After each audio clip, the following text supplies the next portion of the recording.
Check. Check.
Yeah, see if it works.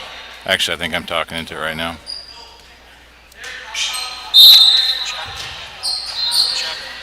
Check. Check. Check. Check.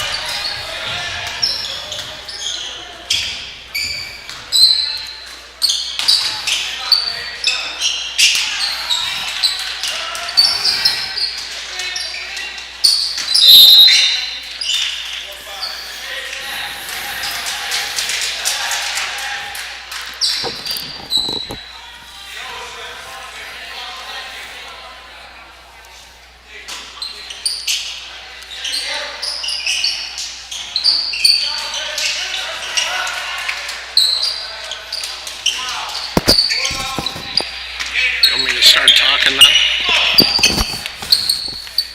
Hi, Brock.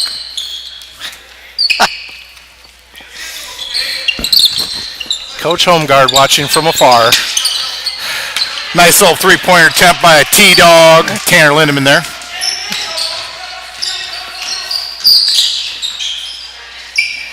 Got big Cade Rose in the middle.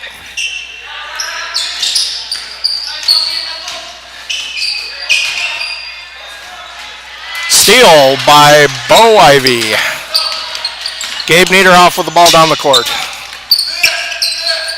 Pass to Tanner Lindemann. T-Dog. That's T-Dog.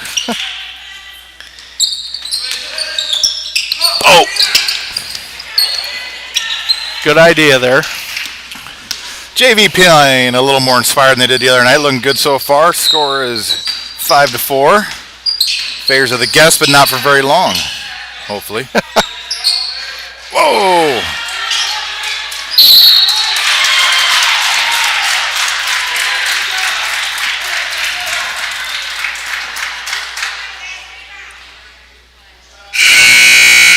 I think the foul was called on Gabe Niederhoff there. George Van Hove in for Tanner. And 12 is at the line shooting free throws. Looks like that's Derek Harem.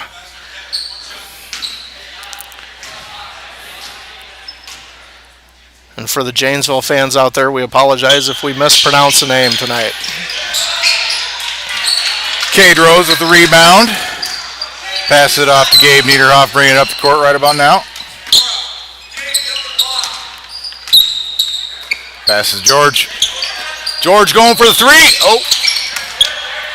Rebound to Janesville.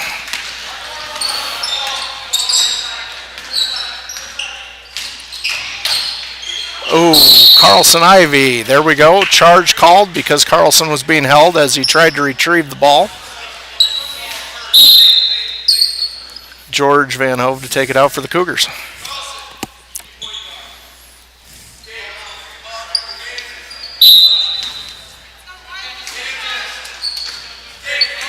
Carlson Ivy brings the ball up the court.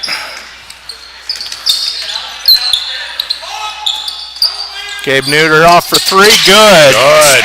Tie score, 7-7. 22 seconds left. First period.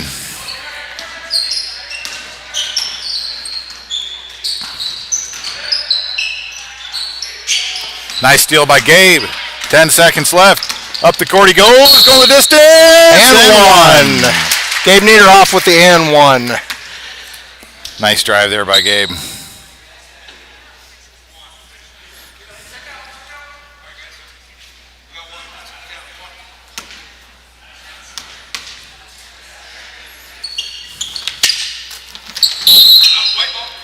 Good fight for the rebound. Stays with the Cougars. Opportunity here for AGWSR. Put one more score on the board. Pass out to Gabe. 5 seconds. And a steal. Heaving it. Oh! Just missed the access point. Glad that one didn't hit. Just a little bit outside.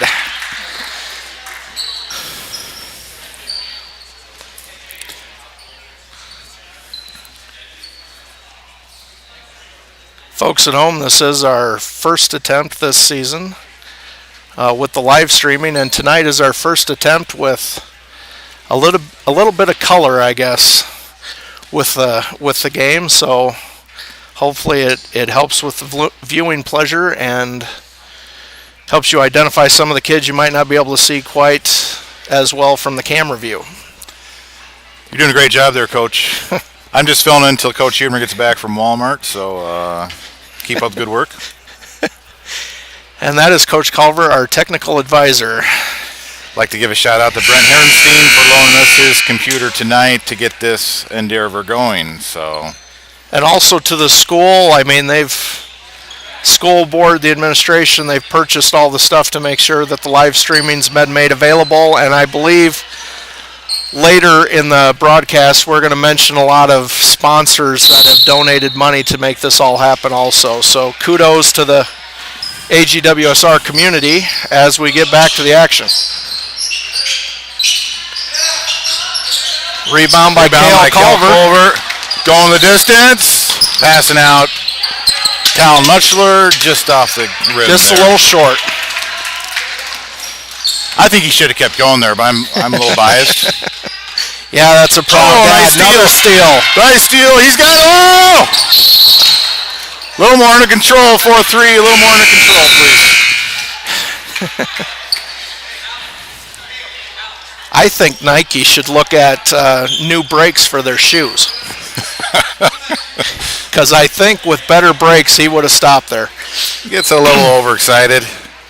But it's his first year back since you coached him there in the back in the youth days. Playing Northeast Hamilton Gym. So it's good that he's enjoying being back out on the court. And between those, this year and 5th grade, he's been wrestling for the Cougars. So nice little rebound. Pass off to his good friend Gabe Meter. Bring it up to the court. Cougars setting up. Almost a pick there. Passing back to Cale. Nice pass to one of the Ivy. There we go. That was looking good. For 2. Double trouble with the Ivies out there.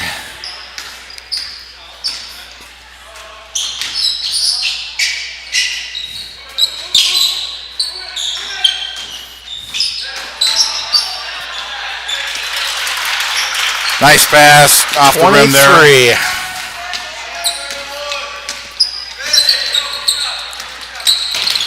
Talon Muchler, nice pass by Gamer off.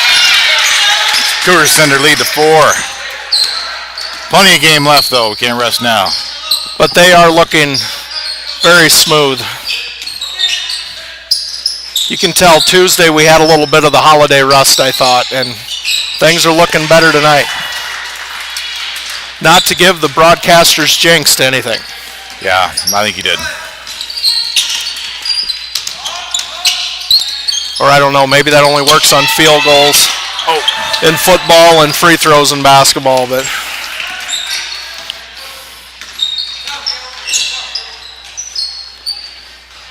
another three-pointer attempt. Tanner with Falsgraf is in with the rebound. Jeffrey Falsgraf.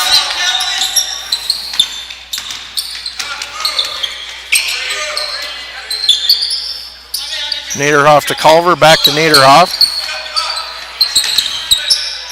Nice screen by Culver, just off the rim. And pass to you there, Coach Cope. Errant pass, Cougar ball.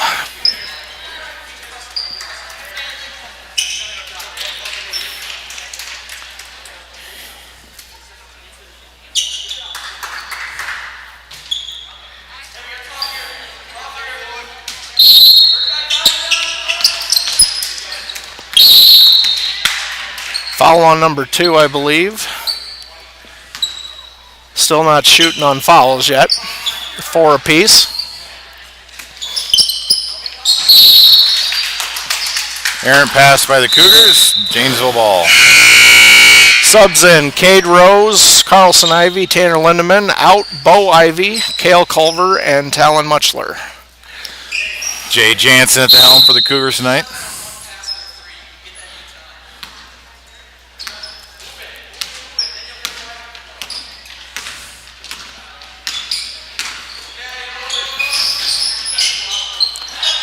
Nice steal by Jeffrey Falsgraf. Gabe Niederhoff bringing up the court. T-Dog for 2 points. Good. Money in the bank.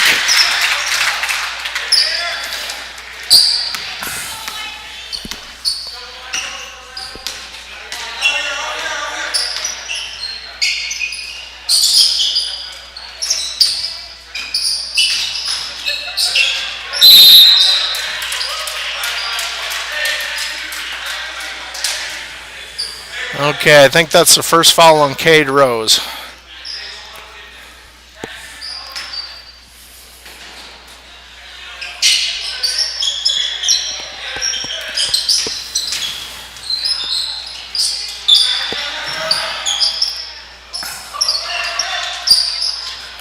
Three points.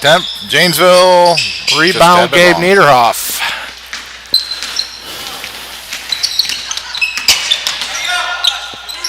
Carlson Ivy, just a little bit to the right.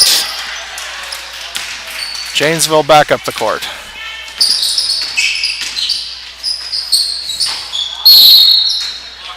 Traveling called on Janesville.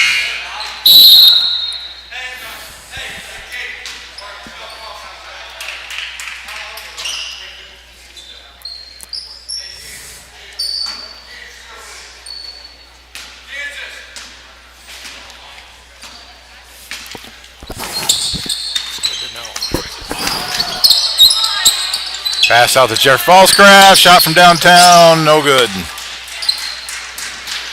Nice pass. Janesville just off. Another foul on Cade Rose.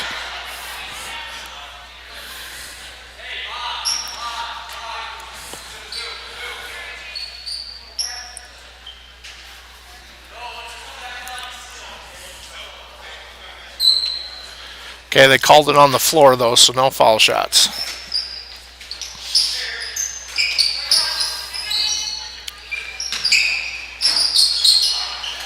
Ooh, that's a good rebound by Tanner Lindemann. Gabe Young, freshman, bringing it up. Off the foot of number 2. 2 with the kick, trying to get the ball to Cade Rose under the hoop. George Van Hove coming in for Jeff Falscraft.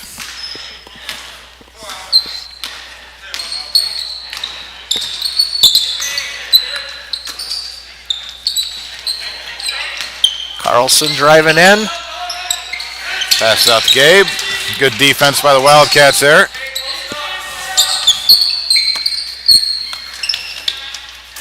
Swinging it around the horn. Passing to Cade Rose. Oh. Pass back out to Gabe Niederhoff. Tanner Lindemann, 3 points, and it's ooh, that was just almost good. George with the rebound. Okay, so that could have possibly been another kick, but Janesville gets the steal.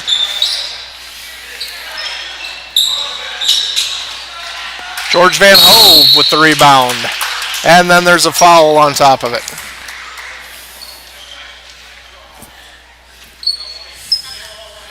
Some good, clean, quality basketball out there tonight, Coach. Both teams working hard. There goes our varsity girls off to get ready for the varsity girls game following the end of the JV boys game.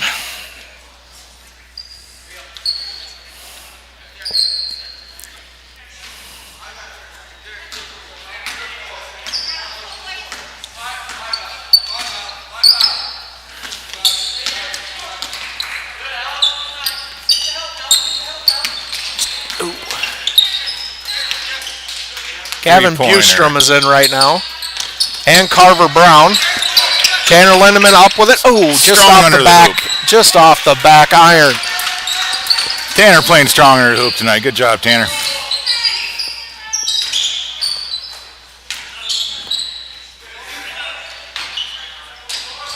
Tennis tried a few from there. Oh. Little hacksaw Jim Duggan there. Without the 2x4. Hey, Coach, want to take an opportunity to wish you a happy birthday back there on January 3rd. And you too, Coach Culver. Yes, folks, that is true. We share the same birthday.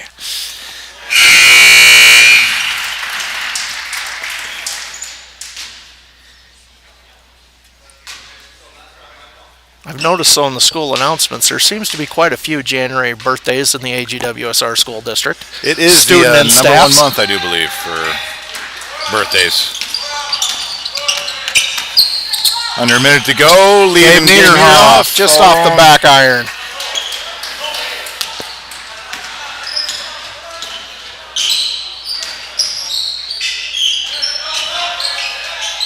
Nice block by Gabe Niederhoff there. Coming under the court. All the way. Oh! I think there's a lid on that hoop tonight. A couple of those just not rolling our way, Coach. For sure.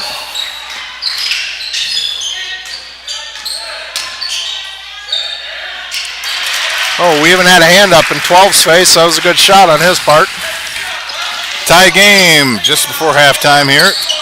Almost 10 seconds on the clock. Nice steal.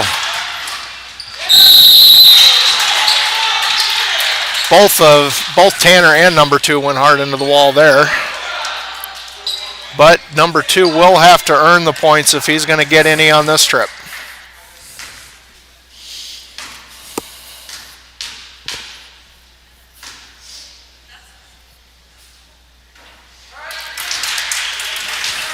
The rim is very unkind right now on both ends of the floor.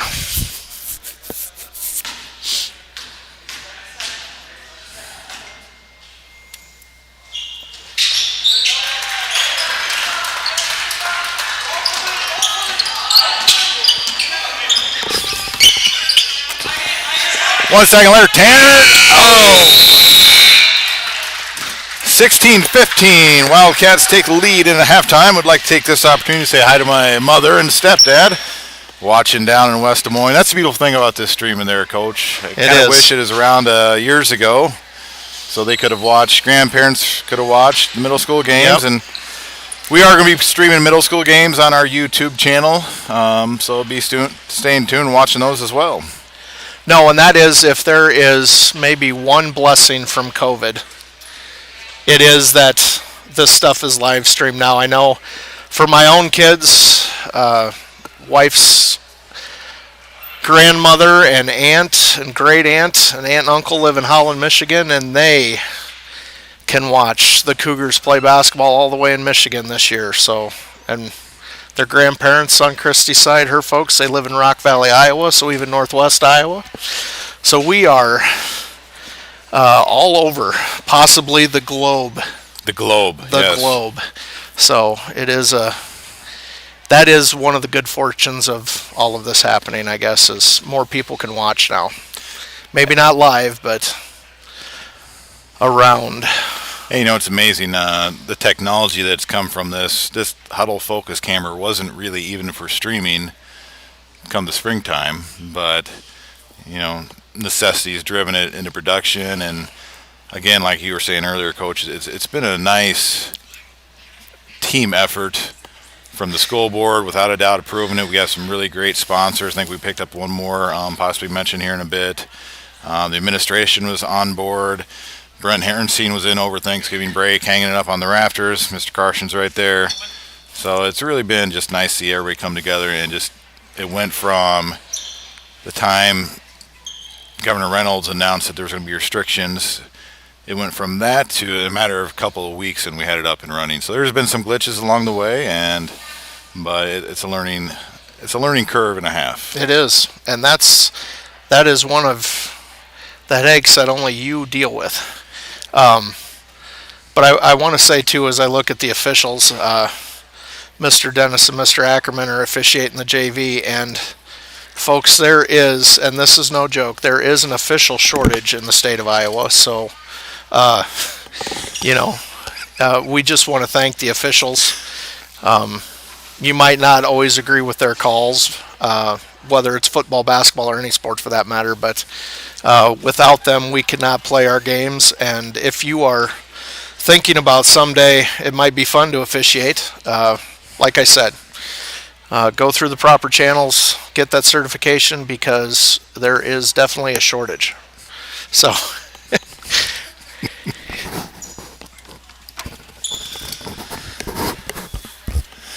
Should we interview Lowell Young?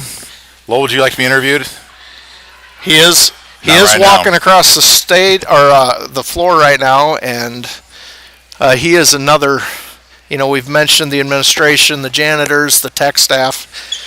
He's obviously another, as athletic director, another unsung hero in all of this that has been created COVID havoc. So, yeah. FYI, I think tomorrow night, Coach, are we not? KDAO is going to live stream, correct? The games. We are going to attempt to pipe their audio in our system. Last time we were unsuccessful at that, but we'll see what we can do to get that going. So tonight you have the amateurs. Tomorrow night you will probably have the professionals. I tell you what, very impressed with the job those people do. Oh yeah, we've had some great ones in our area with KDAO, KLMJ, KQCR, yes. KIFG. Boy, they do a good job covering our athletics and just. And it's funny, I think of. We've had them come and go, but I think of like Austin Droughty, who covered us, moved on to hockey exclusively now, I think, for work, and yet he still stays in touch with kids today. He still, comes to the games and watches the kids, gets around the area to do that. It's nice to see that those guys are so attached to the kids that they cover that they stay up to date. For sure. Sure thing. Professionals, as you stated. Yes. 20 seconds about to game time. Till Coach Showalter stopped the clock. Nope, reprogramming. There we go.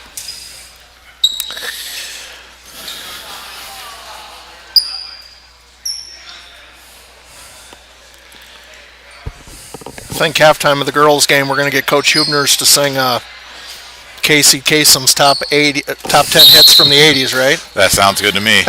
You're on, Coach Hubner. Just don't tell him when he gets here. Okay, Gabe Niederhoff to Bo Ivy. Talon Muchler left alone. Ooh. A little on the short side. Cale Culver thrown in. Nice effort. So does he get that speed and agility and hops from Billy Joe or Mark? That's the question. Answer carefully, Coach. Well, he definitely, all my kids got their cuteness gene from their mother. I'll give them that. But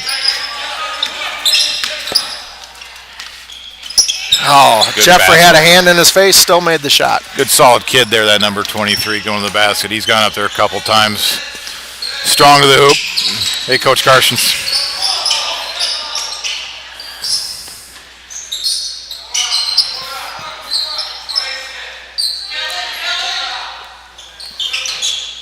Passing tonight versus Tuesday. I know there was a turnover there, but the passing overall, I think, for our team tonight has been a lot more crisp than it was Tuesday night at Grundy Center. So, I'd say overall the Cougars on all three levels suffered from some pretty bad rust on Tuesday's game. So, and as we know as coaches, that happens from time to time. Yep. Steal by Falsgraf. Talon Muchler there getting in the way. That's a good job, defense by him. Jeffrey Falscash shooting for the three. Just a shade short. Cougars just close on those threes.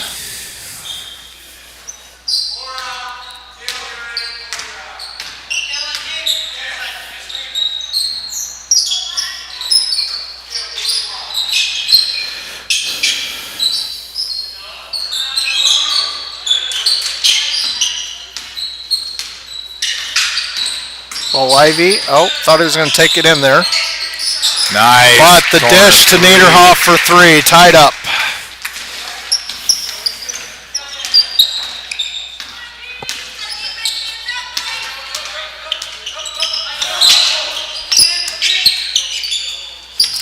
Talon with his hands up in the air again. Talon making it hard. That away. Making it hard to get those passes through. Talon Muchler's got hands like a viper. So does that number 2 for the Wildcats there. He's had a few steals tonight. He's quick.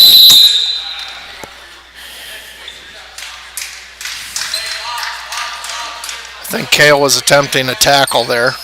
Yeah, you said something nice about the officials earlier, but I disagree with that call wholeheartedly. Biased father.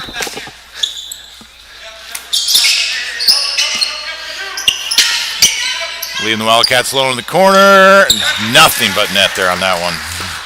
That number 10 for Janesville. Yes.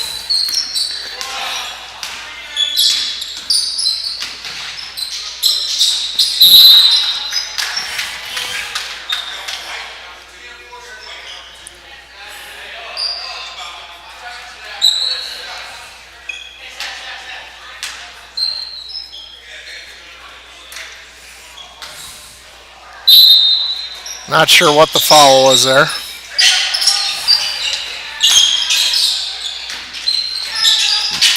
Ooh.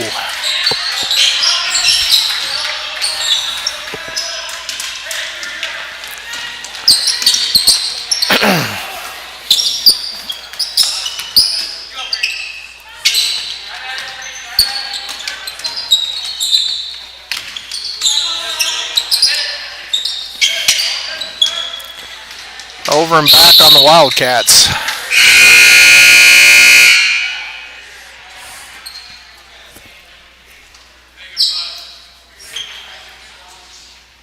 All right, so Carlson Ivy is in for Talon Muchler. Culver passes the ball into Niederhoff.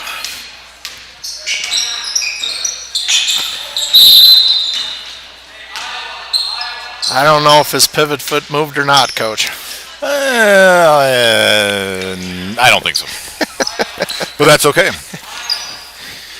Maybe next year we can use this technology to do a little instant replay. Instant replay. I don't know that that's good for high school sports. We'll start at the JV level and move up from there. Maybe junior high level first. 10 from the outside again. That one, fortunately for the Cougars, rims out.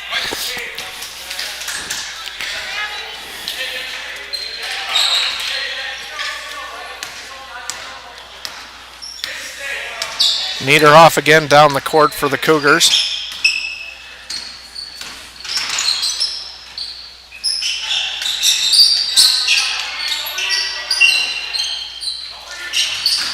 Kale all the way. Oh, just pulls up. Carlson. A little to the left.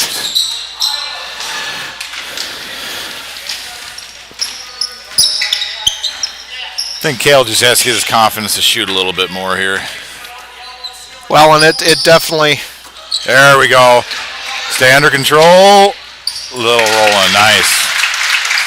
Now, the only thing I know from youth basketball is those boys were told to shoot left-handed layups with left hands. But that one went in with the right, so we're okay with it.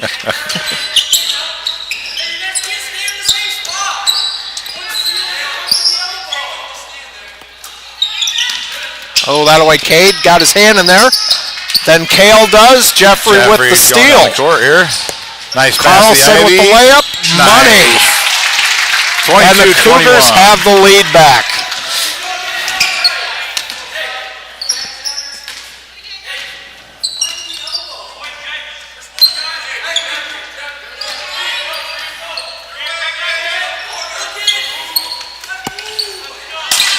Gabe Niederhoff with the steal there. Kicks out of Jeffrey Falscraft. Jeffrey going for three off the rim. Cougars back on defense. Basically tonight we've exclusively been in a 2-3 zone. 23 splits the defenders and one.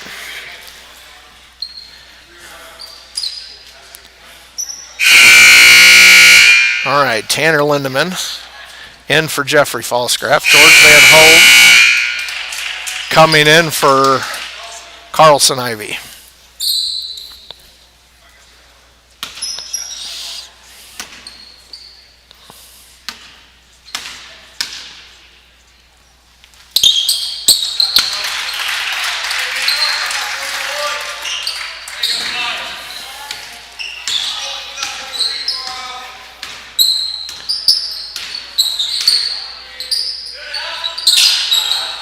Niederhoff to Culver. Culver to Rose. Great pass. Oh, just missed it.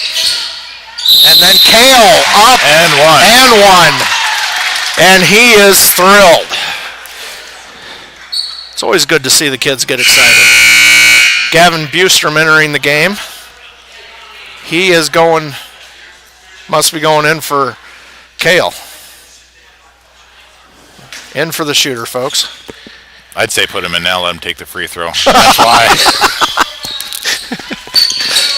Folks, that again is okay because that is Kale's dad on the mic.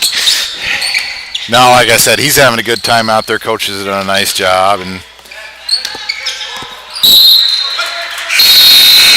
he's really enjoyed it and seen some great improvement from this year. And overall, Coach, on this JV team, some massive improvement from the first few weeks of the season. So, and I know as a parent, reflecting a little bit now that both of my kids are in high school, when you coach youth sports and you can see year-to-year progress from 3rd grade to 4th grade and then all the way up until they get into high school, it just makes you a proud parent, to see how the kids improve every year.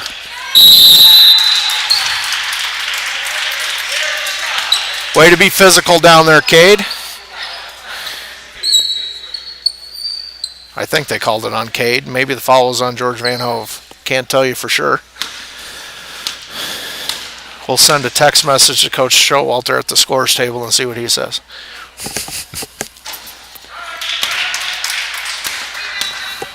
It's the type of JV games you like to see here, Coach. Nice and tight, work on skills. Lots of kids in the ball game. Lots of kids in the ball game.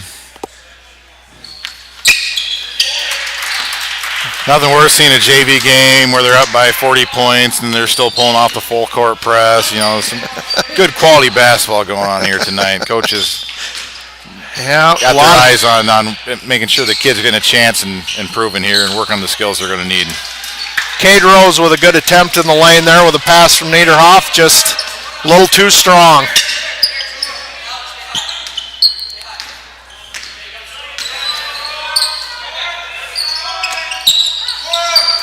Oh, it's number 10 again. Just a little strong on that one. Good for the Cougars. 2 seconds. Shoot it, Bustrom. Oh. For those of you at home, I don't think Gavin heard me, but the coaches and team were yelling that also. So we got a tight one. Good game tonight. 1 point going in the 4th quarter.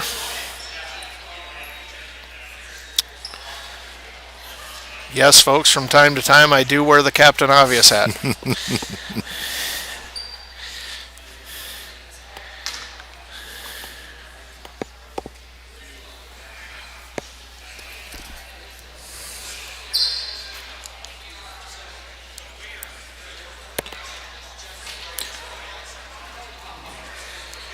I'm going to text Coach Hubner to see how long till he gets here. Then the real professional begins. I'd like to shout out to my wife, who very last second here agreed to go down to watch our daughter's game at East Marshall because I was still struggling to get everything set up tonight. So thanks, William. Appreciate it. I believe we got a shout out from Mr. Droughty. Mr. Droughty, the saw man us on the live stream. What can I say? I mean, and he's not just faithful folks to the Cougars. He's faithful folks to the Falcons, Cougars, Wolverines, Spartans, lots of teams in the area. I still think we're his favorite. A little more vertical there. Foul called on Gail Culver. I'm helping him by going up straight here, showing straight up arms. Kale's going to miss the rebound because Dad is showing him how to improve his defense without getting a foul. Get out the 2x4. Oh! Little hacksaw Jim Duggan reference for you there. Yes, sir. Old school WWF, not WWE yet. 2x4 in one hand and the American flag in the other. False graph for 3, a little short. Kale with the full court press. And folks, he didn't need anybody else's help. And he's got us within one. Way to That stick with right it there, folks, was the weight room. Muscled the ball away from 23. Oh, he was thinking about that one. I tell you, that number 2 is a quick player. Wish I knew his name, but... Well, here it is. Although I think there's 2 number 2s. So... And number 23, strong to the basket. Now, I don't know if that's Carson or not, because if it is, wasn't he their really good tailback from football? Yeah. And he wore 23 in football. Man, that kid could play tailback. Nice pass out to Niederhoff Dave. for 3, just short. Bo Ivy, go up with it. There we go.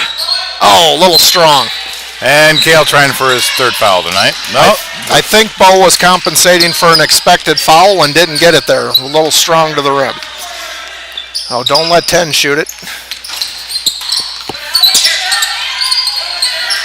Good solid defense there.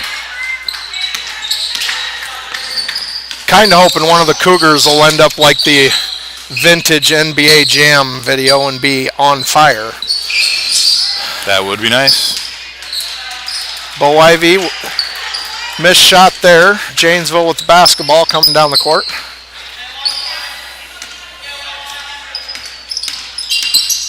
Ten has got some quickness too. Janesville just has some quick genes up there. Something in the water, eh, Coach? Yep. Oh! See, and that's That was a great control non-call there. That was a great non-call by the official there. Kale gets stopped there, goes up. Within 1 again for the Cougars.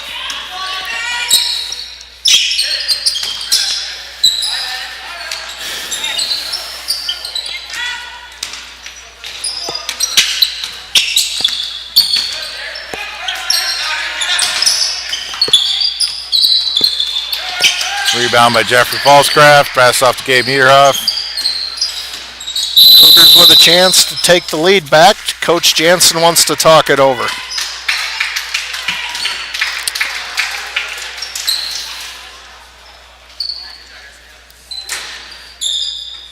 We have some in the school, none on the basketball team, but you wonder if we had somebody with a magic mullet, if that would lead to points on the board. The mullet is making it come back quite popular. I'm still expecting you to start growing yours out any day now, Coach. In fact, I think I'll start... If I was going to grow a mullet, it would have to be the party in the back and the comb over to cover the front. I don't think my wife would allow that to happen. Not to go another wrestling reference, but it sure worked for Hulk Hogan.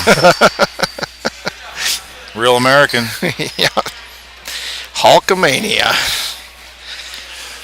Set for our last good 4 minutes of the game here.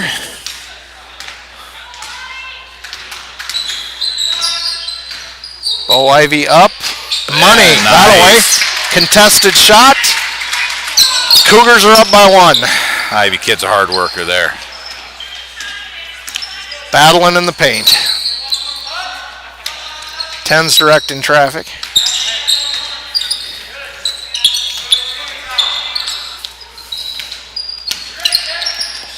Ooh. Cougar ball. Yeah. If Jeffrey would have trimmed his fingernails there.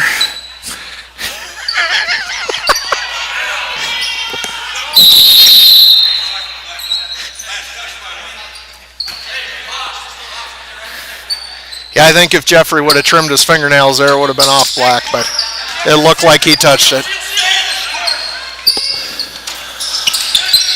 10 still just a little strong from the outside, which is good news for the Cougars. Gabe Niederhoff with the ball. And Kale with the layup. All right, I think we got a record for the kid tonight. Points scored in the game. Yeah, I wish I had my clipboard with me. We will have that for the varsity. I tell you, we're going to start. That scoreboard needs to be on the JV game. Now that is Kale's. You were keeping track? 3rd foul? 3rd called foul, I'm pretty sure. There might have been a few missed ones, but that's okay.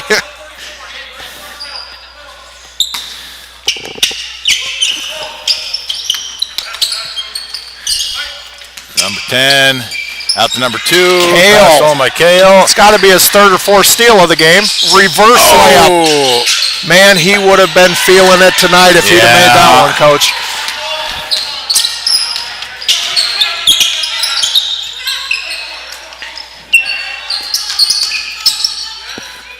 Muchler's in the ball game now. I don't know who he came in for. Probably at the timeout. Good pass inside. Not a lot you can do on a defense when they get it that deep. You know, Kale probably would have got that rolled in if you wouldn't have had to lift this morning, Coach. Ooh. That's a completely kidding there, folks. Have your kids lift during game day, but please do not have them play capture the flag before a football game. Thank you. Ever again. Yeah, or let's see, as a junior high track coach, I would say no soccer before a track meet. Yeah. Broken ankle has happened that way too, folks. Nice rebound by Kale. Bring up the court.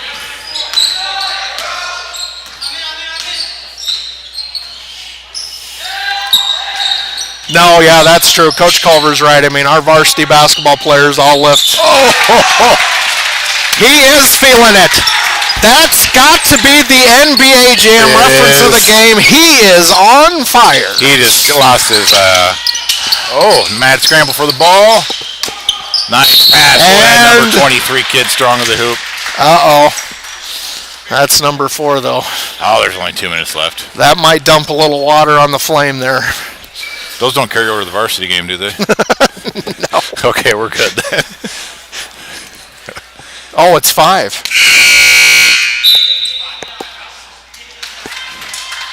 That's 4.5. It's only 4.5 fouls. Coach Culver is now being all right, taken into custody. I did see Coach Hubner walking in the hallway. And most people are happy to hear that, I'm sure. Again, folks, if we can get it worked out, he is going to sing the top 10 80s songs from 1985 at halftime of the girls' game. Just got a text message from Coach Holmgard that is commonly known as a skullet. Skull mullet there. Thank you, Coach Holmgard, for that information. It's another great thing about technology. We can, we're on the cutting edge of information at all times. Little text color commentator there. That is one thing I miss this year, when all of us coaches during the games sit on the stage and can converse. But we will from afar this year, folks.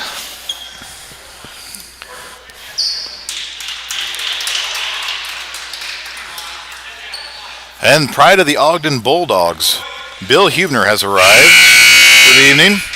He would have been here sooner, folks, but I mean, the man is famous and he gets mobbed for autographs wherever he goes. Actually, there was a line outside of Walmart tonight with people heard he was going to be there shopping, wanting an autograph.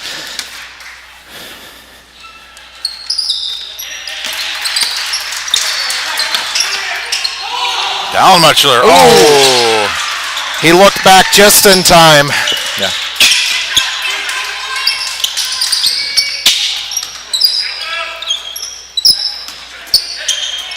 Defense. Rebound. Good block by Niederhoff there, but it was right to 23. Timeout by Jay Jansen. We're still holding on to that 1-point lead. And I wish we had the for certain name on that number 23. That kid's been impressive under that hoop tonight. Strong. Getting after it. Yeah, and I do. I wonder if he is the varsity football player or not. Notice our roster's a little bit off. Carver Brown was in earlier. We forgot to mention him, doing a nice job. Coach Jansen can go with the double Ivy rotation here. I think, too, either Tanner or Gavin must have told a joke on the bench, because they are laughing it up there right now. Oh, yeah. Yep. Kids are having fun tonight. Like I said, It's a much better game than what we played the other night. I don't know if you can technically call that a game, but it was a game. Every once in a while you have struggles. Yep.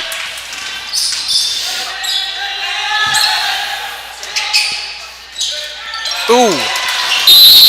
And should go. It is going to stay Cougar ball.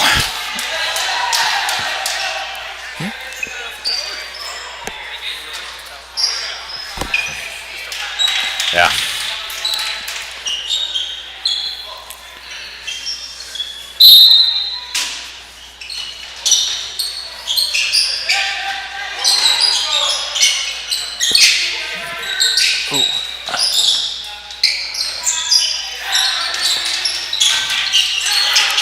Niederhoff to Muchler, back to Niederhoff. Muchler to Carlson. Gosh, there's a lot of time. Ivy to Ivy. Oh, just off. Just a hair short. Kind of been the way of the Cougar tonight, just bouncing off those rims.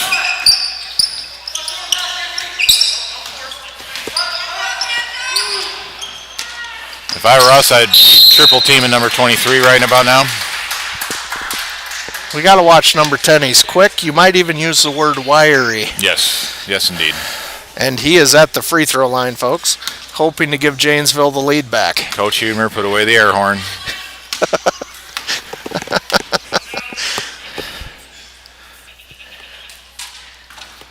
Oh, in and out. Hey, at least this rim, who was unfriendly to us in the first half, is still just a jerk. I almost think that should be half a point that went in there so far, Coach. 48 seconds left. Coach Jansen calls another timeout. I think he's setting up the picket fence on offense. I think he's going to throw in what's known as the vandal.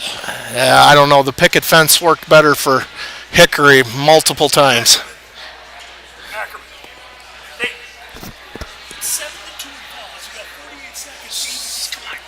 And Coach Huebner is getting there. Hey, my kid didn't foul out, man.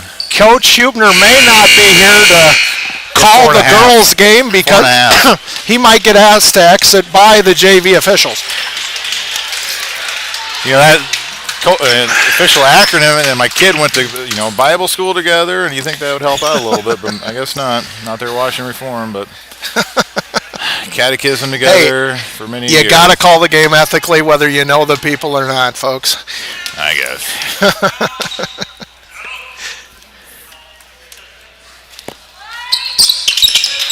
All tied up, folks, with 48 to go. Cougars get it out. Okay, number 2 with the foul there.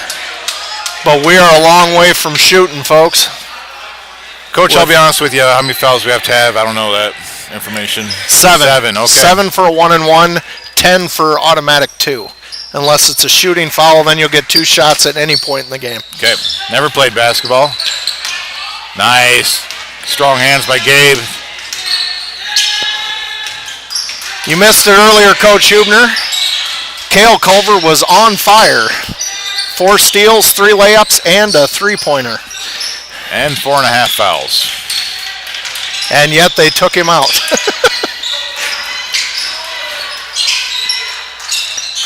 Ball security is key. Hopefully we can get the last shot and it'll go in.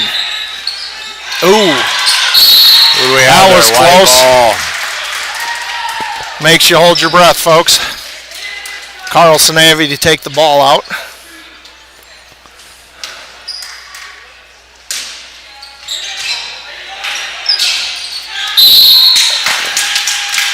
Still Cougar ball. But Coach Jansen is sweating a little bit right now with some of those passes. You know what I think is a lost art in basketball today? The bounce pass. Oh, ill-timed timeout by... Coach Jansen, did he call it? Yep, Coach Jansen called the timeout, and we were just about to break away for just bad timing. He knows. That's okay. It was probably a good call. It was getting close. Well, yeah, you definitely don't want to give it to Janesville on a 5-second call. No.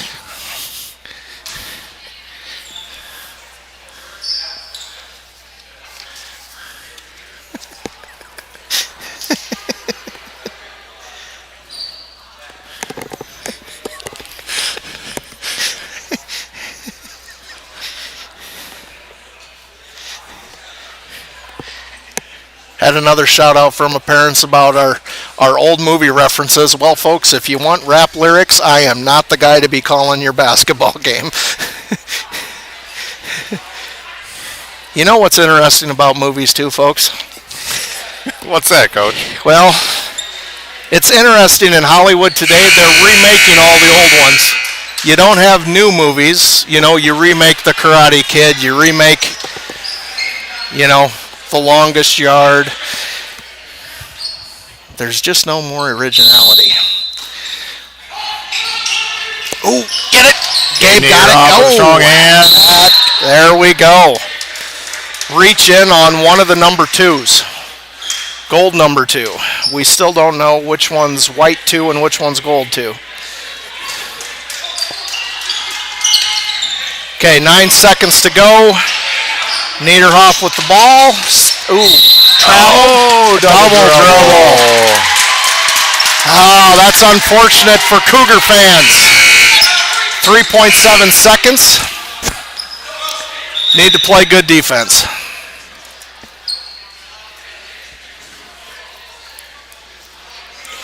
We got a barn burner tonight here, ladies and gentlemen. Obviously, the fix is in. The school is, and the referees have heard that they like Coach Culver on the commentary, and we're hoping for overtime. Is there overtime in JV games? That's a great question.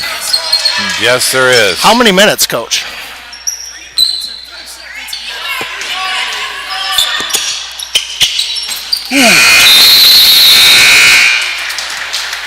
TJ Norman back in the day would say overtime, and that's, folks, where we're headed. So does Cal get to come back in? No, there are no.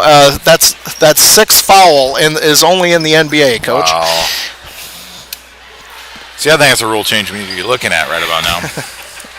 You get one. The team gets one extra timeout, and all the players get one more foul. It's like dodgeball almost, you know. Well, if you can dodge a wrench, folks, you can dodge a ball.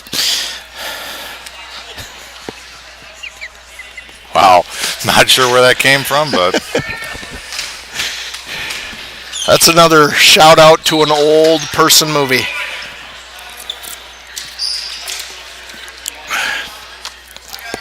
And folks, this might be the only night I'm allowed to do this.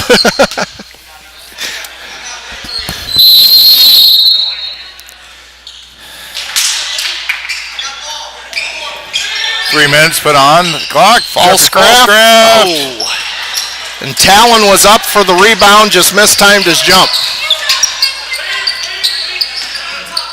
So in overtime, we got Falscraft, both Ivies, Muchler, and Niederhoff on the court for the Cougars.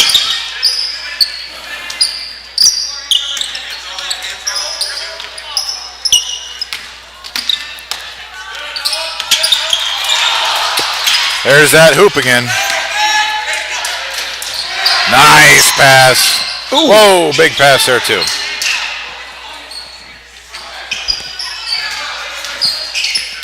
Niederhoff for 3, and it's money in the bank.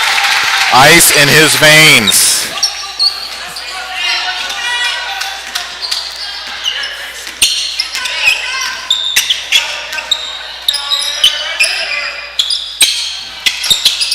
Rebound, that away, Jeffrey. Jeffrey Falscraft with the Niederhoff. It's all that pizza ranch rebound and off to Niederhoff.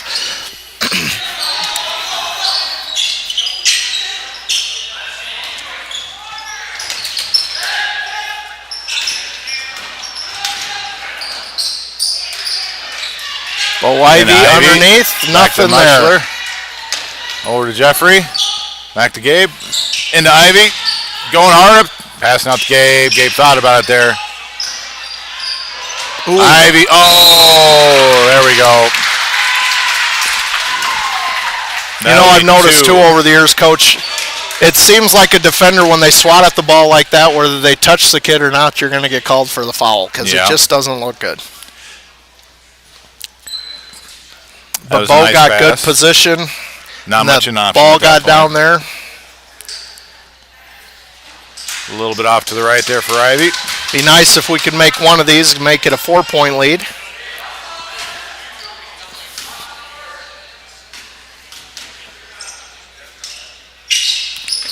little bit off the left.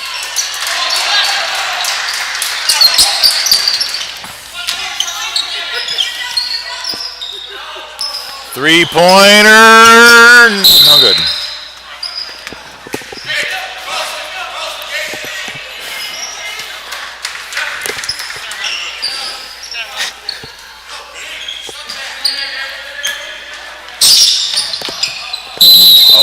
Oh, stepped on the line. It's all right. Stay tuned, ladies and gentlemen. We have the girls' game coming up here hopefully soon. Number 11 for shooting. 3, short. 12. Grab the ball, boys. Foul on Talon Muchler. Janesville will have a 1-and-1 the rest of the evening. Well, I guess in 2 more fouls, and they'll be shooting 2. But 0 is in for one of the number 2s. I saw 0 was an allowed number this year for college football. Has that always been the case for high school? Or is that just a JV jersey thing? I don't know. A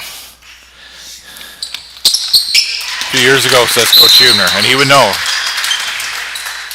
'Cause that's what he does. He coaches and he knows things. Coach Hubner, ladies and gentlemen.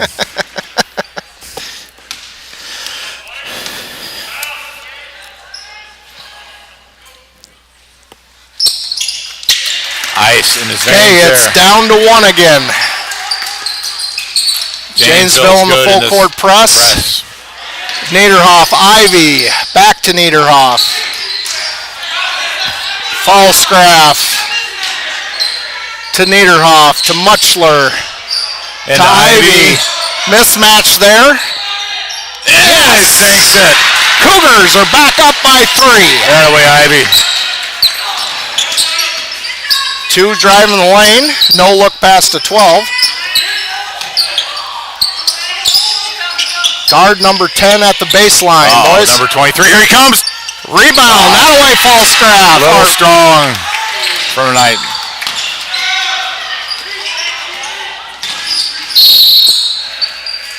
And the Wildcats forced a foul, but they foul Gabe Niederhoff.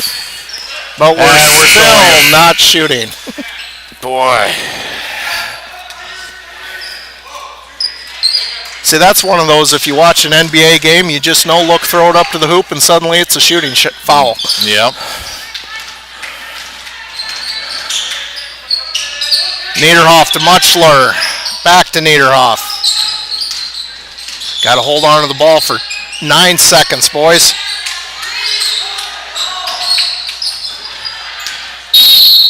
Another foul. Maybe Coach Showalter just missed a couple fouls. That seems like we should be shooting by now. I think Coach Showalter missed a couple. I think the clock should have run out, personally. Yeah. I think he's got 2 fast twitch muscle fibers in his finger that's running the clock. Look at that. Stops it with .7. Yeah. There is no home cooking on the clock here tonight, folks. I'm going to shut his Wi-Fi down tomorrow. Do not make the tech guru angry.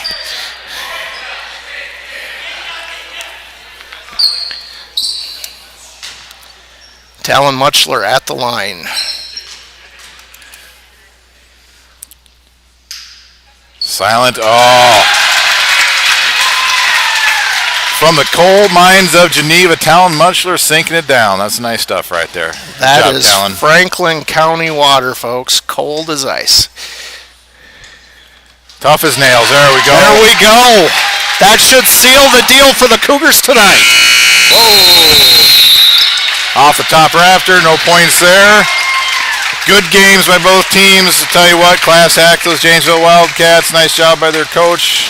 All around a very enjoyable game to watch. And I think first win for our JV boys, is it not, Coach? That is. Good job for the JV boys. All right, folks. Well, I think now's a good time to tell Coach Hubner. We have promised the crowd you will do the top 10 80s songs from 1985 at halftime of the girls' game. Whether you play them or sing them is totally up to you. But I will be back in a few. I got to we get do some have stuff to- for the varsity kids. We do have to mute everything now so we don't get copyright infringement from your YouTube songs or from YouTube, but it's okay because the girls' pregame music. We're just going to mute now. We so. will be back.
Good evening and welcome to AGWSR High School.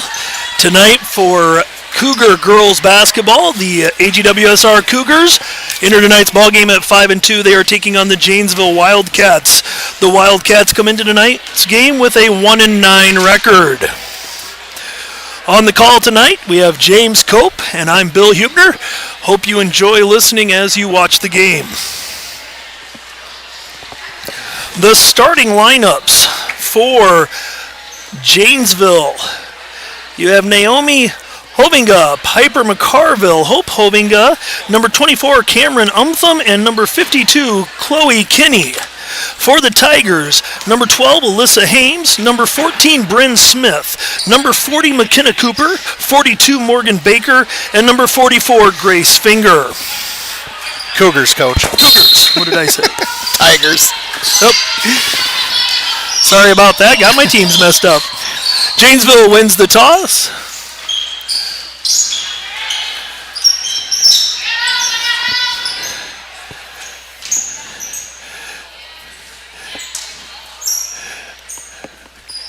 Interesting strategy, coach. And there's not a lot of actions to discuss. The Cougars are out in man-to-man. They step out, pressure the ball on the perimeter a little more. Trap at the top. Ball gets swung to the other side.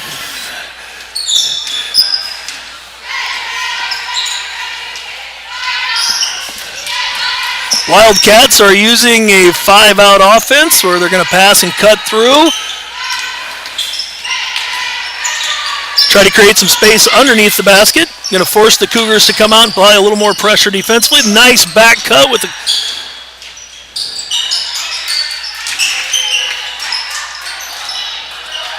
McKenna Cooper picks up the loose ball.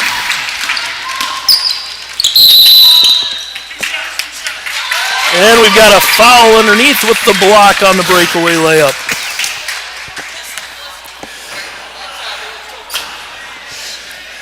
That foul was called on number 1, Piper McCarville. McKenna Cooper at the line for the Cougars.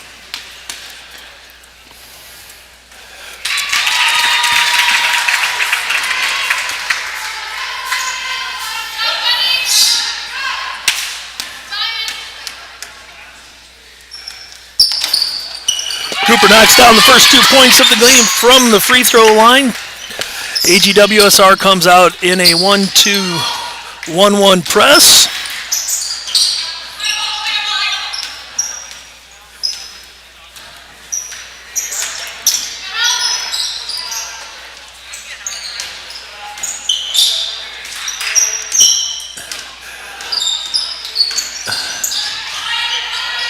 Nice drive by number 1, Piper McCarville.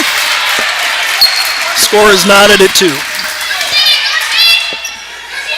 Janesville sets up in a 2-3 zone.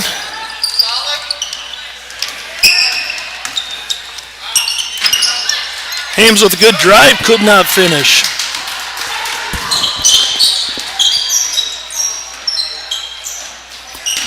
Hames on the steal.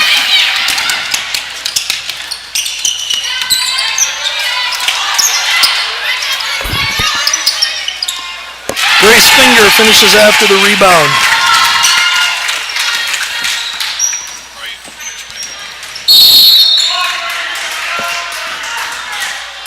Bryn Smith gets called for the block on the full court pressure. Be Janesville ball out of bounds.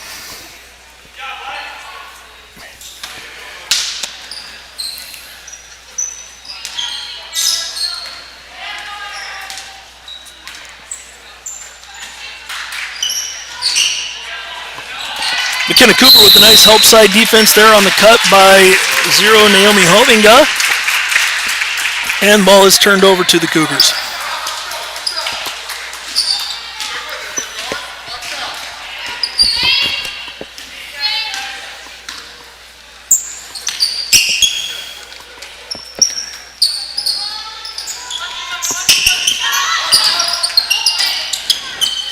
Nice flare action there.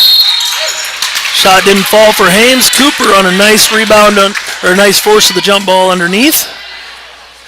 Tigers jump back into their full court, or Cougars jump back into their full court pressure.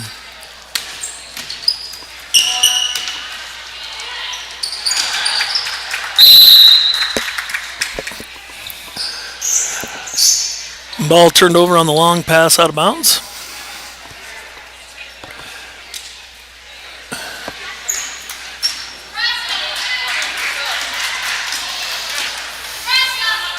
Cooper with the ball in the wing, back up top to Hames.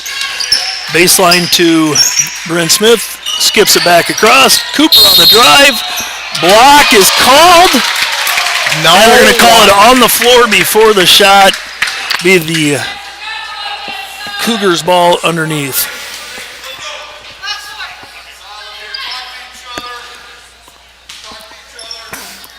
Grace Finger with the ball out of bounds. Back into Finger on the step in. Lots of contact, no foul called. Janesville on the fast break. Number 1, Piper McCarville with the shot, miss.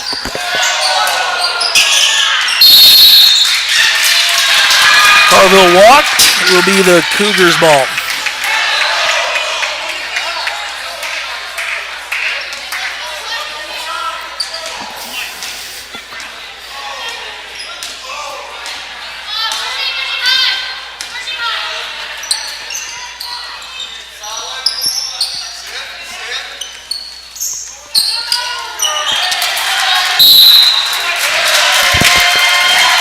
AGWSR attempted to skip pass against his own, got knocked out of bounds, and then off of Cooper's hands. Janesville takes over. Naomi Hominga with the ball up top. She gives the ball to Chloe Kinney. Makes a nice cut. Nice rebound underneath by Hames, who's bringing the ball out on the break.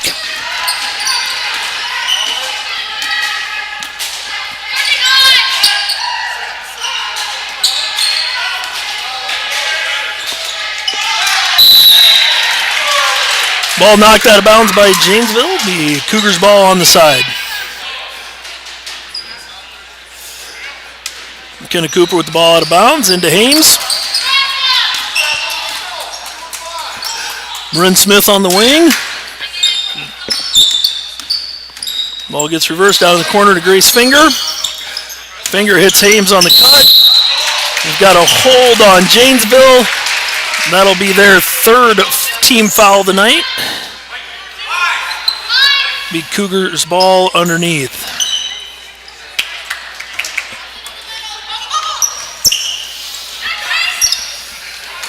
Grace Finger with the shot attempt at the miss. We got a jump ball on the rebound.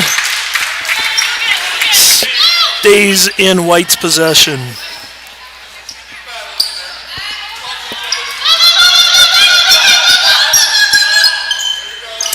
Up top to Brent Smith, kicks it over to Hames, back to Smith, down to Cooper in the corner, gets it underneath to Morgan Baker, who had a nice post up. With 3.5 minutes left in the quarter here, the score is 4-2 in favor of the home Cougars.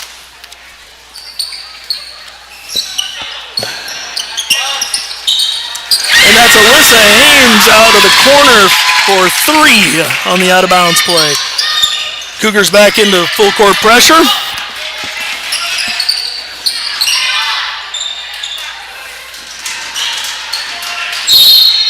And that's going to be a foul on Bryn Smith.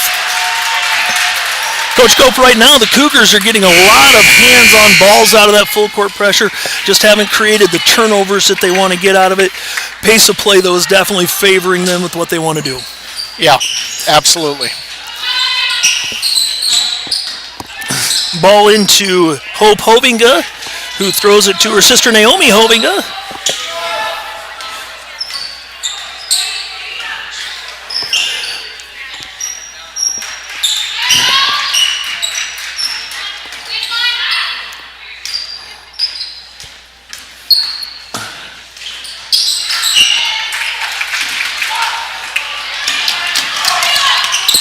Nice fast break by AGWSR.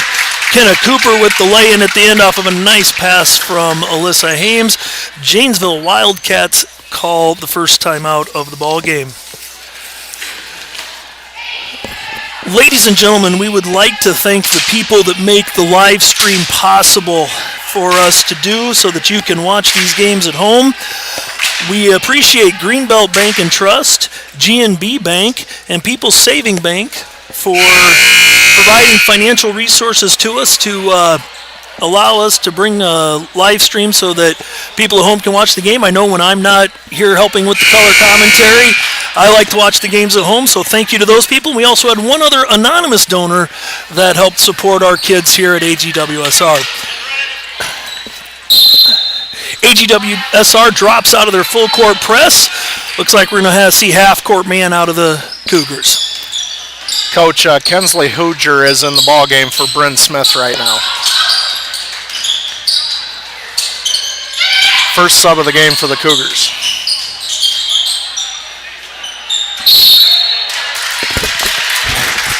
Ball stays in possession of the Wildcats. Janesville's done a nice job in their 5-out set of creating some penetration. They just haven't been able to finish on the inside. Cougars have done a nice job in their help defense and making it a little difficult in there. Again, number 1, Piper McCarville with the shot. She has all the Wildcat points so far, Coach. 2 minutes left to go in the quarter, and the Cougars are up 9-4. Good ball movement around the perimeter.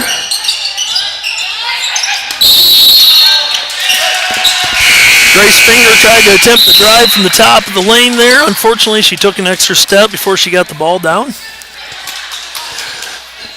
Janesville takes over on the turnover. Naomi Hovinga brings the ball down the floor for the Wildcats.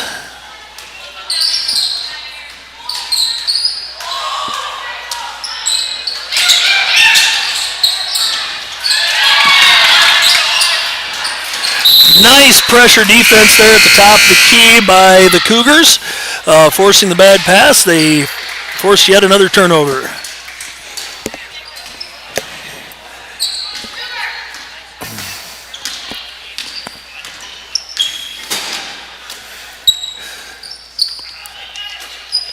A little different look in this offensive set for AGWSR. Hames had been up on top, and she swung down and now is running the baseline. Avery LaFrenz is also in the ballgame for Morgan Baker now, Coach. 32 for the Cougars. That's LaFrenz with the ball at the top. Nice entry pass. Finger with a nice strong move to the basket from the free throw lane for 2. Hovinga brings the ball back up for Janesville.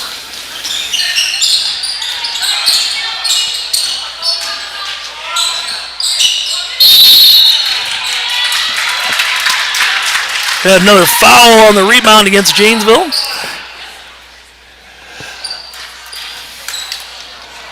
That foul was on number 24. That is Cameron Umtham. That is the 15th foul on Janesville in the quarter.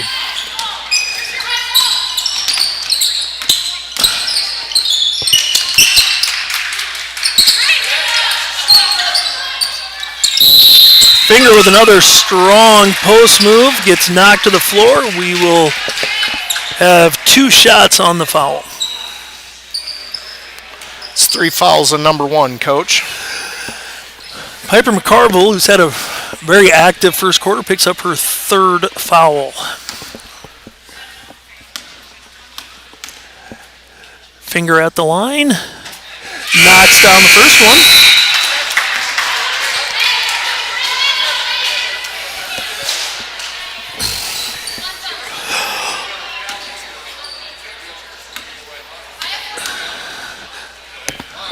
Shaylee Lippert's now in the game for Avery LaFrenz. Finger knocks down the second free throw. Number 42, Kaylee LaPlante with a nice layup after a good entry pass for Janesville. Lippert had a nice entry pass to Hames, was not able to finish on the underneath.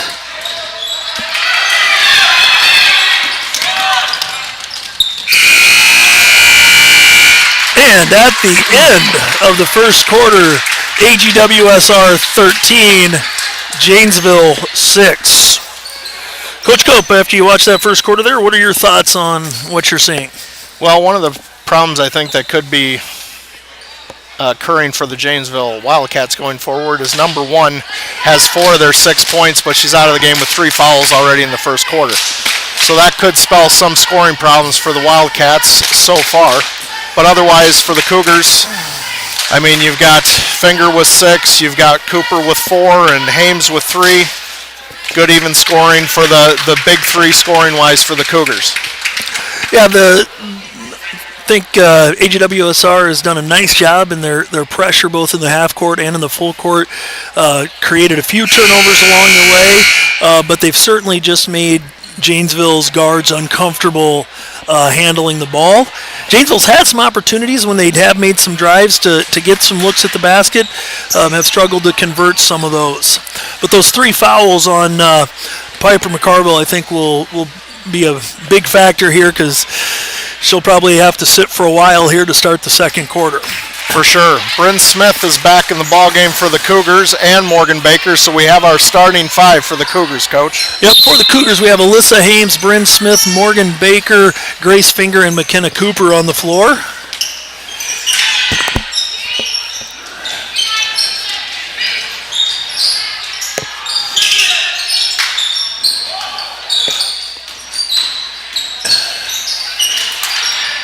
Cougars continue to apply strong ball pressure up top.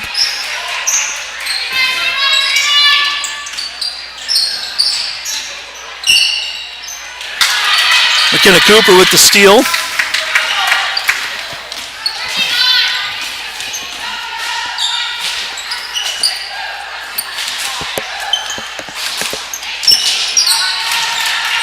Finger had a little trouble handling the hard pass in from Cooper. Hit Hames on the cut, and she knocks down the layup.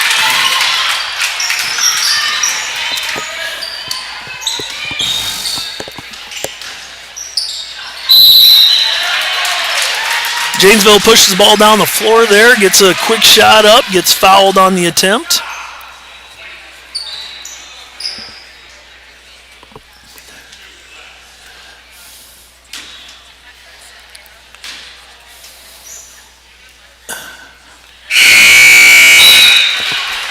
That foul is on number 42. That's Morgan Baker for the Cougars. Shooting free throws right now, we have number 3, Hope Hovinga, sophomore guard.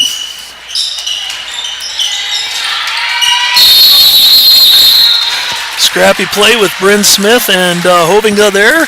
Going to have a jump ball. And possession is going to go to AGWSR.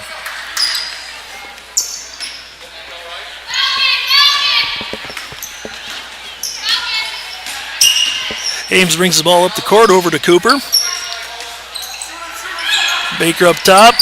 Smith down in the corner. Another entry pass into Finger. Nice ball reversal. Cooper for 3. Off the back iron. And the Wildcats come up with the ball. Hope Hovinga grabs the long rebound.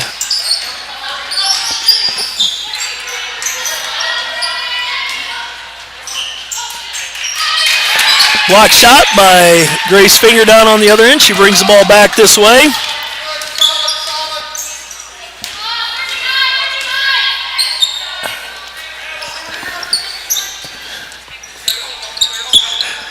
Janesville continues to stay in their 2-3 zone. One adjustment they've made is to bring Kinney up a little higher on the high post.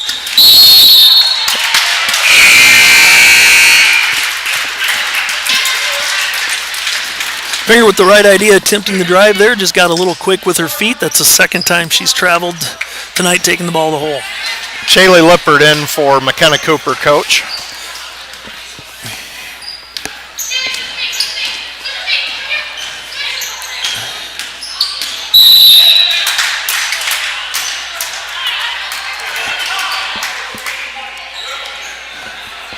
Bryn Smith gets called for the foul with the body there. One adjustment, Coach Cope, that Janesville's made coming into the second quarter here is instead of just using the 5-out set, they've started to run a little more weave action with their guards, running people off of screens, trying to create a little more movement that way. using the dribble handoff a little more effectively. I think they're looking for something, too, to help their guards out because you can see the frustration on their guards' face. They're just having trouble with the pressure from the Cougar defense. Nice fast break by the Cougars. Ames to Cooper. Cooper gets fouled on the attempt. She'll go to the line to shoot 2 free throws. You know, one of the issues Janesville's going to have against that pressure that the Cougars are applying, their guard court is not real tall.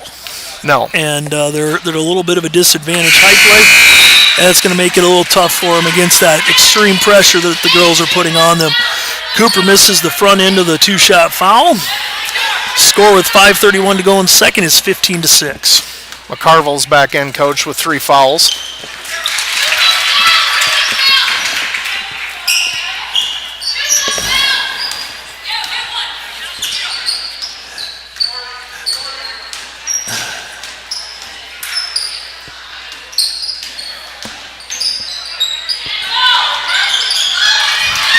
Taylor Lippert providing the defense there. Alyssa Hames picks up the loose ball, takes it down the court for the easy lay-in. And we have timeout by Janesville with AGWSR up 18-6.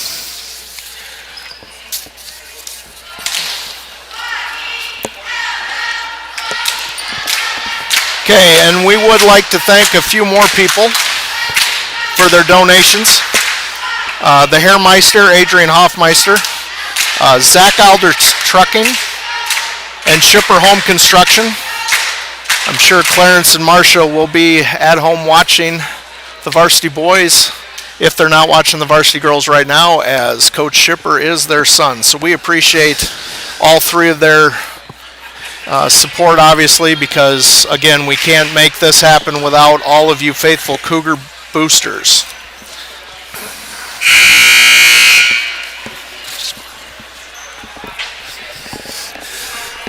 Ladies and gentlemen, as we are coming out of the timeout break, I want to say a big thank you to Mr. Mark Culver, Technology Director at AGWSR High School. Does a lot of work behind the scenes to make sure that everything is set up for these live streams. He put in about an extra hour and a half tonight after the school day was over to get it so that we could have a little bit of commentary. So, Mr. Culver, thank you very much. Cougars with the top up top, forcing a loose ball. Going to get a jump ball. Wildcats will retain possession.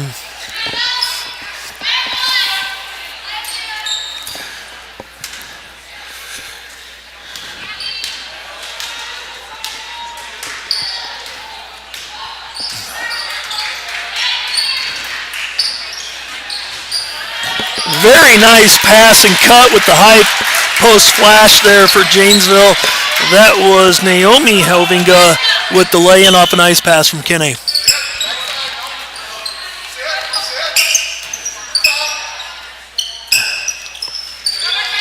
Morgan Baker with a nice post-up. Entry pass from Chaley Lippert. Kicks it up to Finger, who misses. Cooper chases down the loose ball. Can't get the shot to fall. Lippert picks up the rebound. Finger into Hames. Hames with a strong finish off that with the left hand.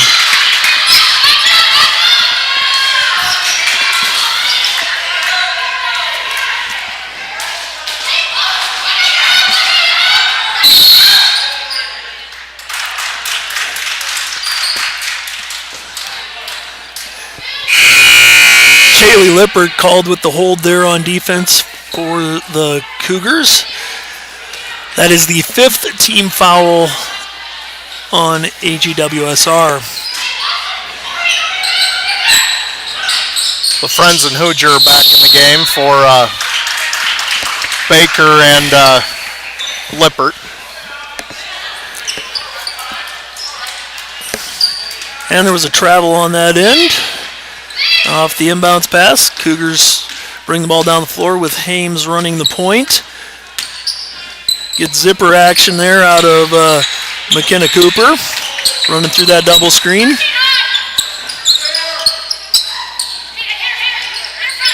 Finger doing a nice job in that high post of being active. Strong take to the basket.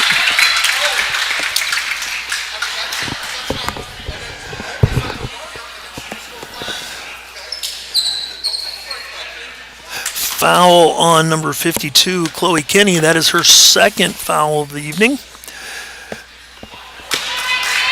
Finger misses the front end of the two-shot foul.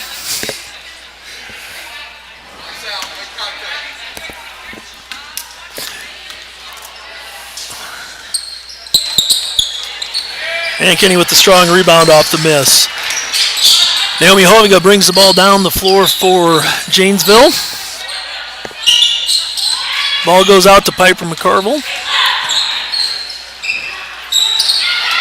Cooper with the steal. Nice lead pass up to Hames. Hames hits another lay-in off the fast break.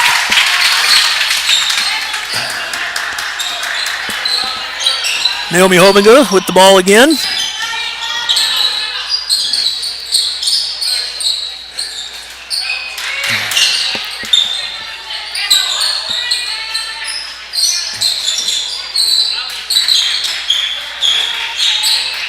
After running the weave action for first part of the quarter, Janesville goes back to their 5-out set.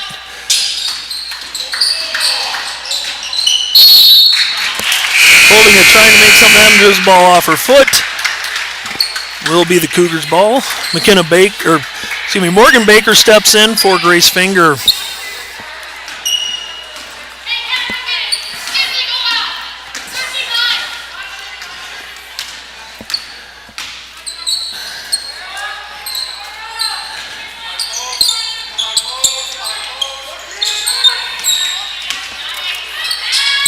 And that was a nice entry pass from McKenna Cooper into Alyssa Hames for the bucket. Nice option to have when you take Finger out of the ball game at that high post, that you can put Alyssa Hames there. She can do a lot of things with the ball. Another tie-up on the defensive end for the Cougars. That was number 24, Kinsey Hooger, forcing the jump ball. Okay, that is Karis Lippert now coming in for McKenna Cooper.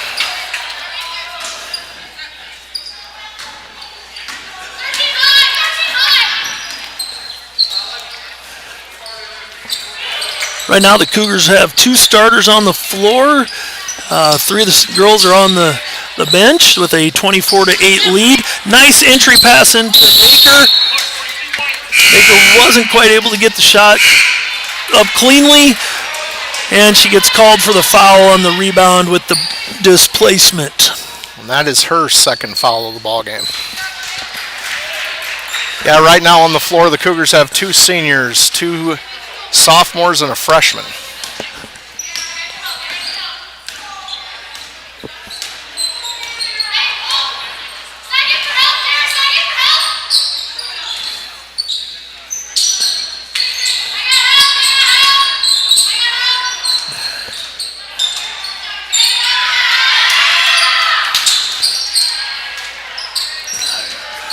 Trying to make a tough skip pass across the court versus that man pressure, which led to another turnover by Janesville.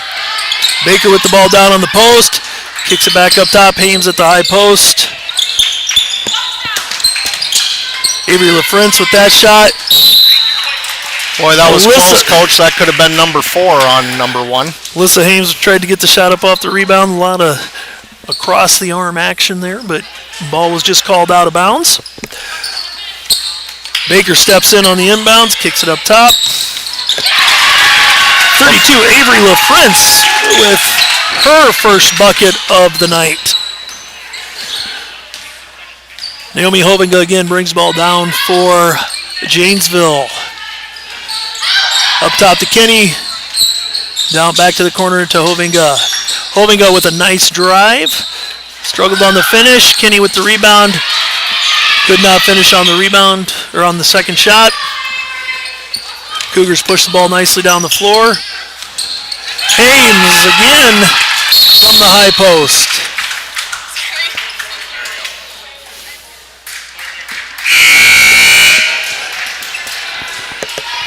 Right there, the Cougars were given a delay of game warning. That's what happens sometimes when the ball gets tipped out of bounds and then rolls up on the stage. Fortunately, Mr. Culver was there to get the ball right back in so that the game could continue. Lippert is in for Hames now, so we have both Lipperts on the floor, Chaley and Karis.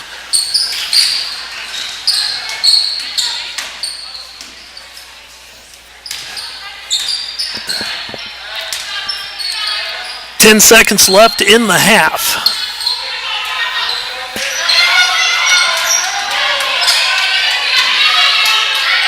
Hovinga tried to get in where she could get something to happen, but ended up turning the ball over. Morgan Baker picks up the loose ball.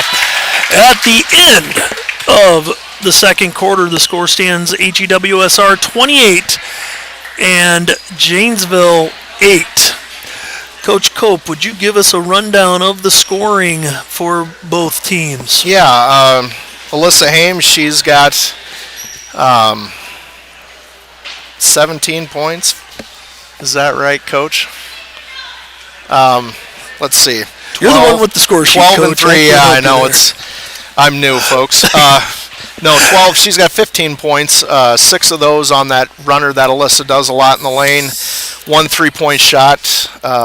Obviously, she's been getting a lot of passes from her teammates. Averly Friends has 2 points. McKenna Cooper has 2 from the field. 3 points from the free throw line. She was 3 for 4 from the free throw line. Grace Finger has 6 points, 4 of those from the field, and she was 2 from 4 from the free throw line.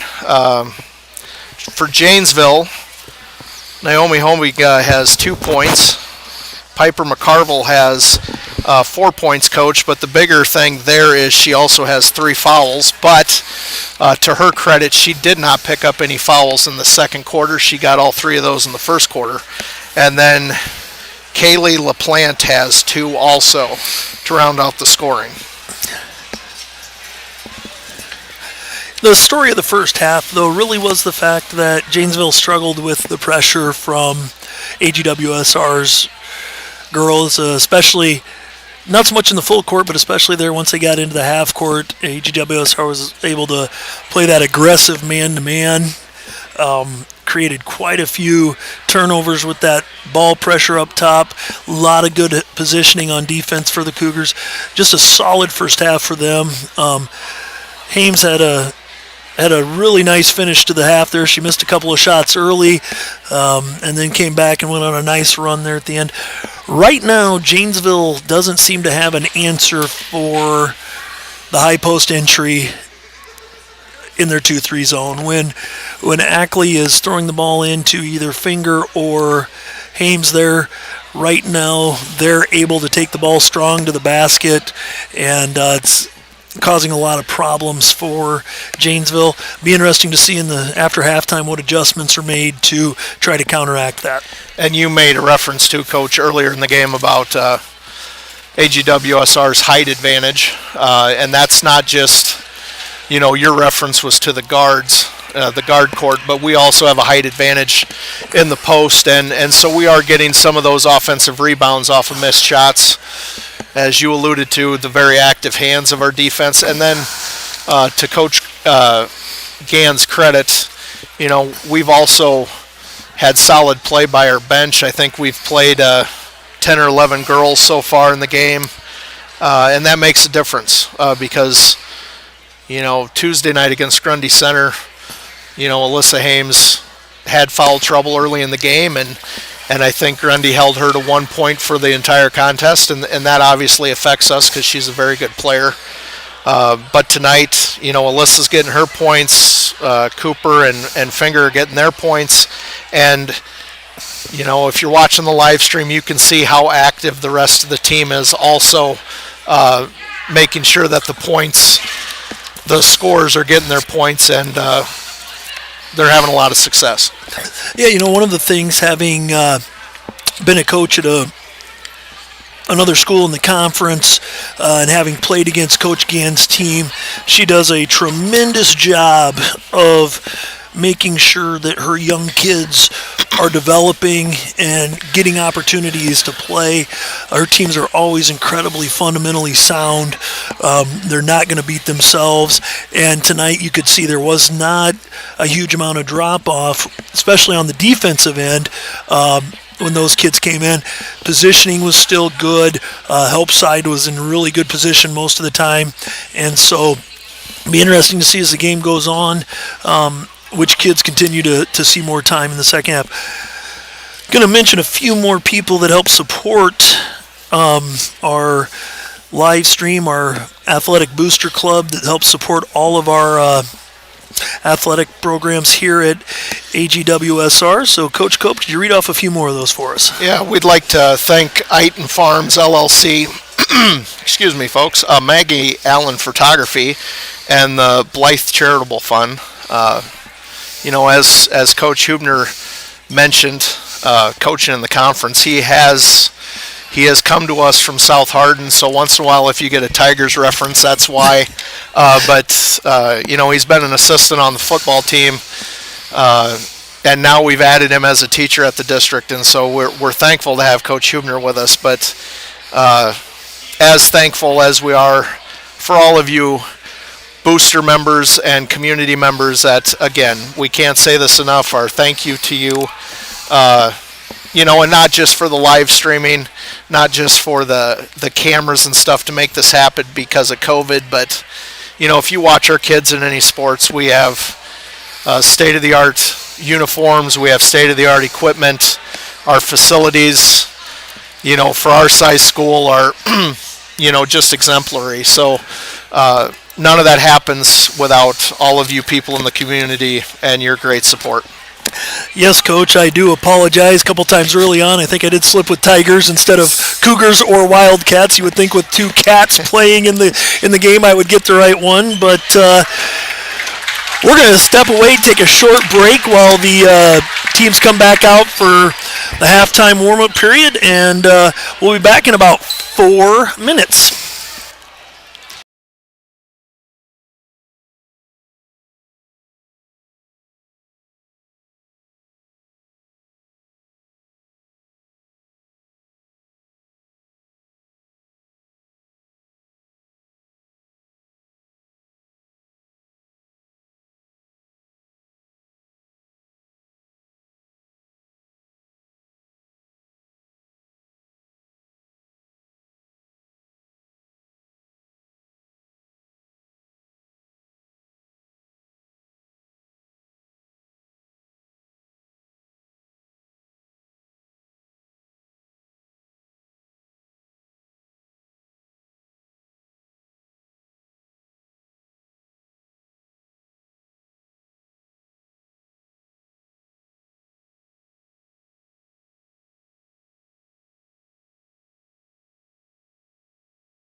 Welcome back to AGWSR High School.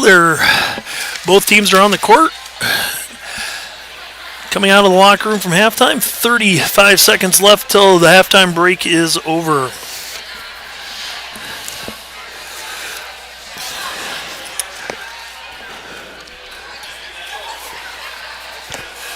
If the numbers on the scoreboard are correct, it looks like both teams are going to be coming back with their starting fives. Definitely have the starting five for the Cougars, Coach. We'll have to see once the Janesville girls are on the floor, but 52, 24, 3, 0, and 1. Yes, it is the starting five for both teams. The Wildcats will have possession on the alternating arrow.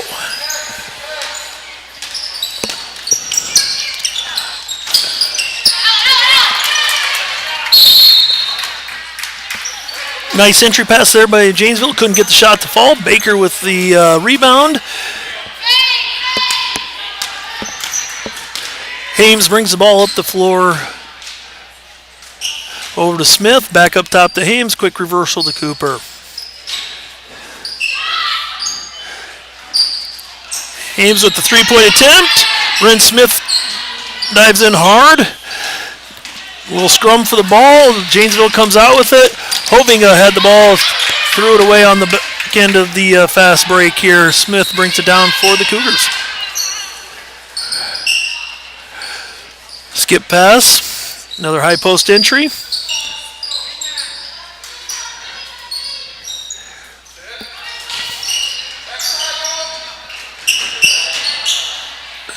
Hames with the drive, couldn't get the runner to fall. Janesville comes down with the rebound. That was number 52, Chloe Kinney. Hovinga with the ball up top again. Over to McCarville. Carville with the nice drive, comes up short on the layup. Hames pulls down the rebound.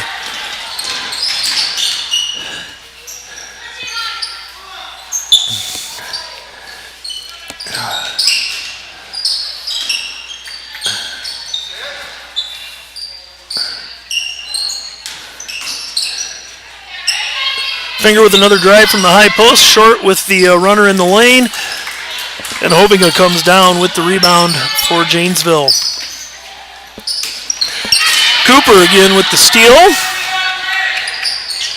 Goes in strong, leaves the layup just a little bit short. Hovinga with the rebound. Cooper comes back with the steal from behind.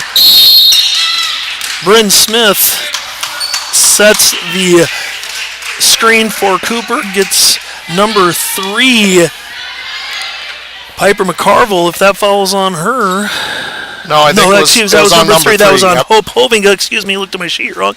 That is her second foul of the night. But that was a tough foul to take. Yes, it was. Bryn was definitely playing tough there.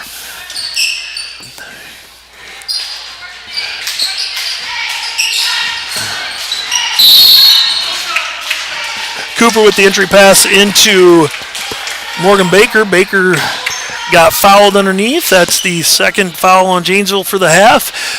Cooper will take the ball out of bounds. And the third foul on number 52, Chloe Keene. Bryn Smith with a nice look from the three-point line. Couldn't get to fall. Finger with the rebound. Another strong take to the basket for Grace Finger.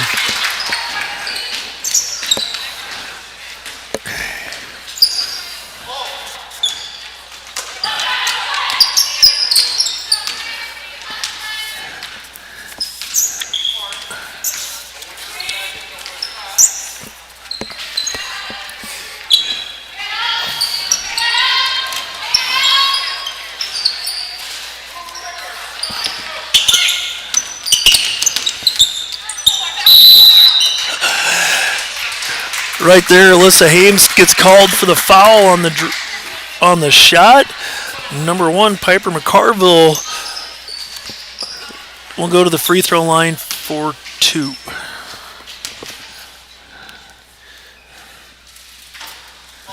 That's Hames' first foul of the night. Carville misses the front end.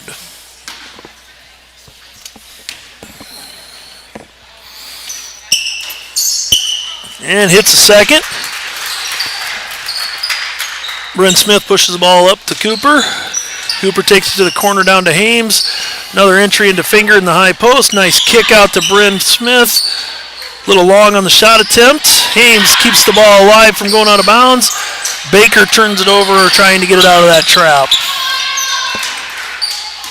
McCarville brings the ball up the court.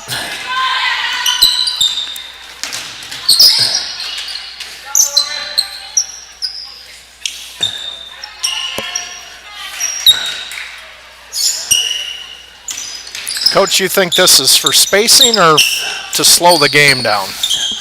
This offensive formation Janesville's running.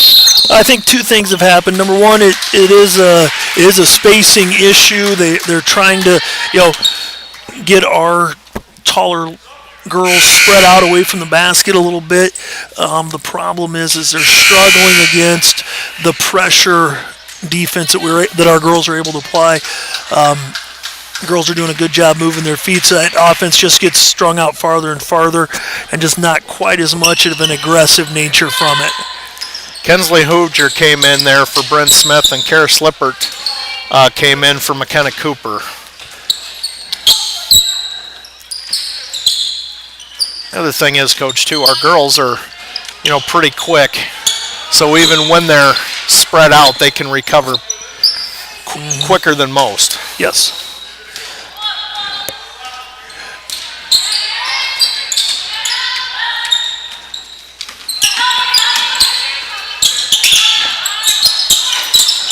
McCarville a little strong on the three-point shot there.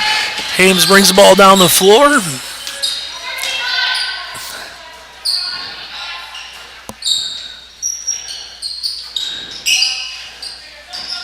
Tough entry pass inside from Baker to Finger. Finger not able to finish on the inside.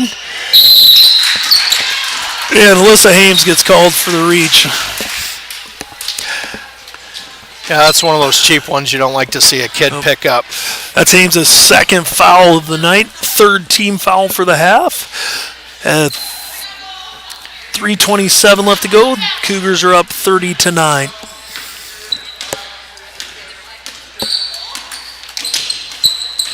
Points this quarter, Coach, really haven't been falling for either team. No, had a few more missed shots here. For AGWSR. Tough shot there by number 3, Hope Hoving on the drive. Cougars come out with the rebound.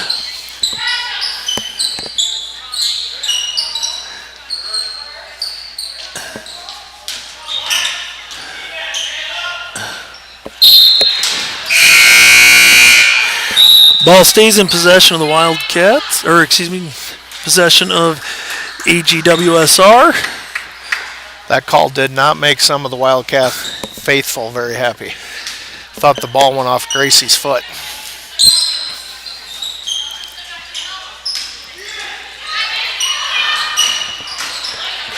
.24 Kinsey Hoosier on the shot attempt, left it just a little bit short. Wildcats will bring the ball back down towards us. Oh, we missed a sub, Coach. Ava Olson is in for Morgan Baker, playing in the post, number 30.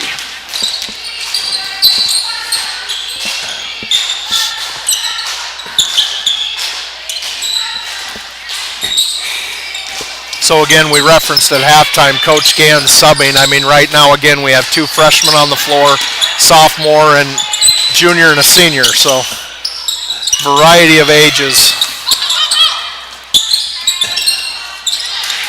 And the missed shot by Kenny, rebound back out to the Cougars. Again, those young players for the Cougars doing a great job on the defensive end, moving their feet, being in position. 3-point basket by Alyssa Hames. That is her second three-pointer on the night. It's her 18th point of the ball game. She averages 20 a game right now, so she's well on her way to her season average.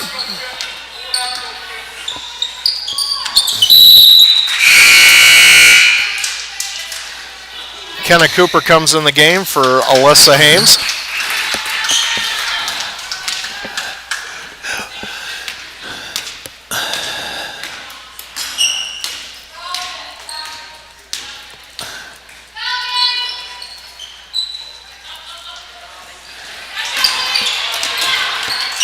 Good defensive pressure there by Hovinga. Good entry pass into Finger. Finger too strong on the take.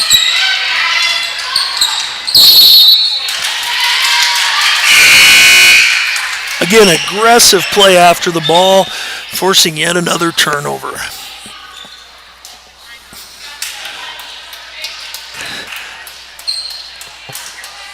A couple of subs in for Janesville. Number 42, Kylie LaPlante came in, and number 51, Eve Cedar came in. McKenna Cooper bucket. for 3. McKenna Cooper hit the corner 3. Under a minute left in the third quarter.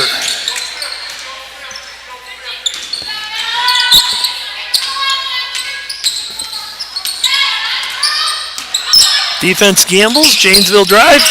Number 3, Hope Hovinga hits the bucket.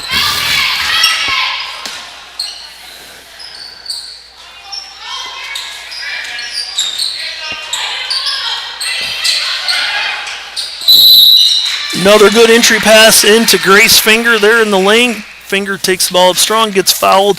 She will shoot 2 free throws.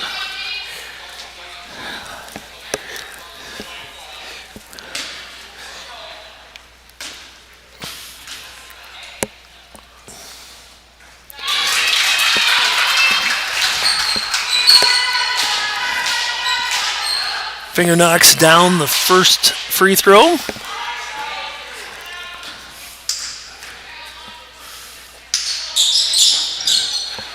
A little bit off on the second, but rebound is pulled down by Ava Olsen, and Olsen knocks down her first shot of the night on the putback. Naomi Hovinga went coast to coast, missed the layup.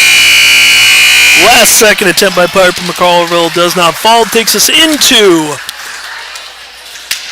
the end of the third quarter. AGWSR 39, Janesville 11. Coach, why don't you give us a few more of our Faithful Booster Club boosters. members? You betcha. We'd like to thank now Seatsma Funeral Home, Forgy Electric, H&H Construction Incorporated, and Barry and Tammy Hoffmeister at Farm Bureau Financial Services. Shout out to Barry too. He's the announcer at our football games, Coach. So there again, there's so many people in our community. You can't name them all, but there's so many of them that not only donate money, they donate their time and volunteer to help the school in so many different ways. You bet. You cannot have a smaller school like we have here without tremendous support from the community, people willing to step up when things need to be done. And so we have a great booster club. If you're not a part of our athletic booster club, think about joining. Talk to Mr. Lowell Young, the AD here at the high school. Hames on the drive, misses the layup, gets her own rebound, kicks out to Cooper. Cooper says, why not on the 3? A little long. And the rebound comes down into the corner. Called a charge on number 1. That will be her 4th foul. McCarville picks up her 4th foul. Tough situation. Good hustle to grab that long rebound in the corner. Unfortunately, got trapped in the corner. Panicked a little bit, I think. Yep, got called for the charge. Cooper has the ball out of bounds into Hames.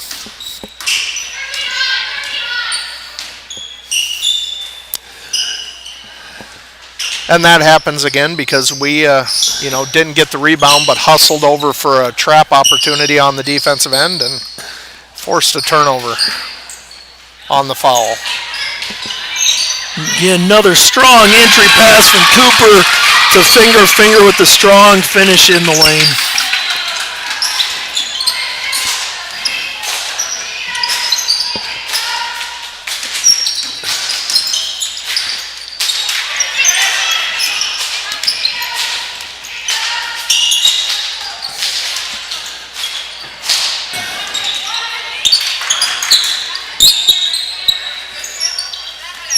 Janesville continues to spread the floor, try to get those back cuts. just having a hard time versus the defensive positioning and length of the Cougars to get what they're looking for. Again, right there is a good example. Really a well-done play by Janesville. Just couldn't get the pass through to the open cutter. Yes, and it wasn't just one Cougar that had their hand on it. You know, I think Alyssa Hames touched it, moved the ball a little bit, and then Morgan Baker moved it again, and then somebody else for the Cougars gets the steal. So a little bit of a rough series down on that end for AGWSR. Just kind of got a little discombobulated. Turned the ball over, was back to the Wildcats.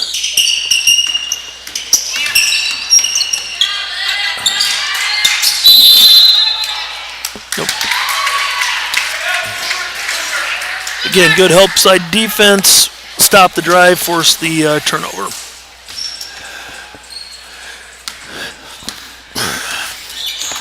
I think another point to our aggressive play tonight is we've shot 10 free throw attempts to Janesville's 4. So, I mean, we're getting to the hoop. And yep. Hames with another long 3 attempt, bounced off the back iron. Gonna have a foul on Bryn Smith. That's her 4th. She's gonna step out of the game, as will Morgan Baker. It looks like we have Chaley Lippert and Ava Olson into the ball game now, Coach.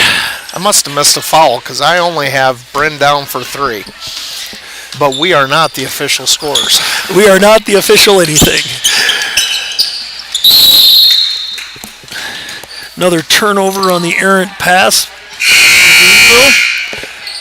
Avery LaFrenzen for McKenna Cooper here, Coach. You know, McKenna Cooper's had a real solid ball game tonight. Made some nice hustle plays, good entry passes, hit some shots early in the game, has done some really good things for the Cougars. McKenna, too, if you follow the Cougars, she's usually the one designated to guard the leading scorer of the other team. I don't know if it didn't look like we were in a box and one or anything on defense tonight, but quite a few nights out of the season, that's what she does.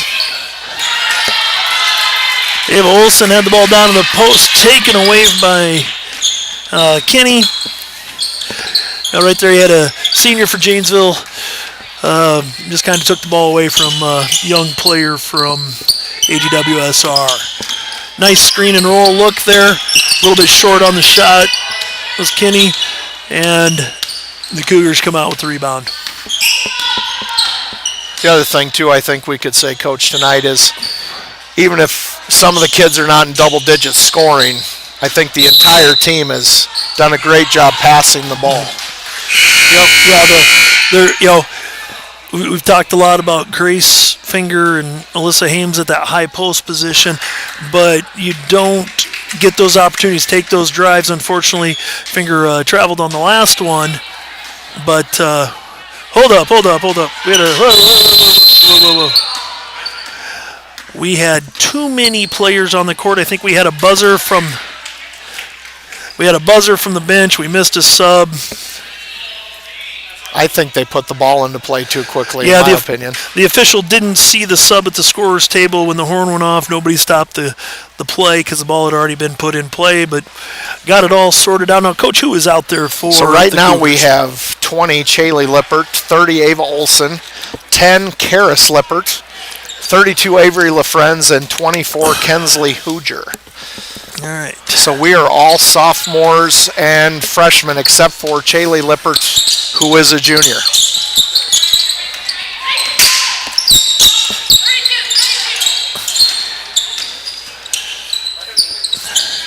Janesville using a little more of that screen and roll look there. That's action. Chloe Keeney got the ball off the Keeney got the ball off the pick and roll. Got fouled by number 24, Kenzie Hoosier. 15 foul on AGWSR. Makes the first one. Tell you what, Coach, that's Chloe's first point of the game, and when you can get that at the free throw line, that's kind of impressive, really. Good shot. And knocks down the second one for her second point of the ball game. Subs in for Janesville, number 23, Haley Heiser comes in. She's a freshman. And also number 35, Brielle Parks, another freshman, comes in for Janesville.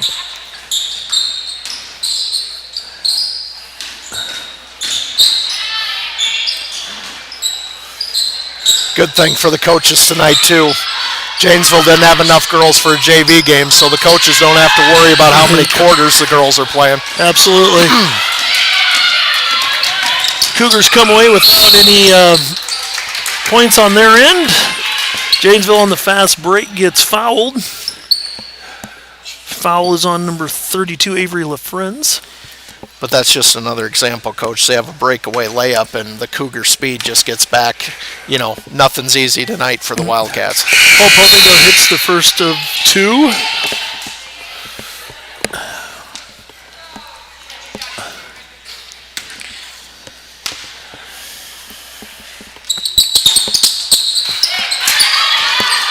And that's Ava Olson with the good box out and rebound.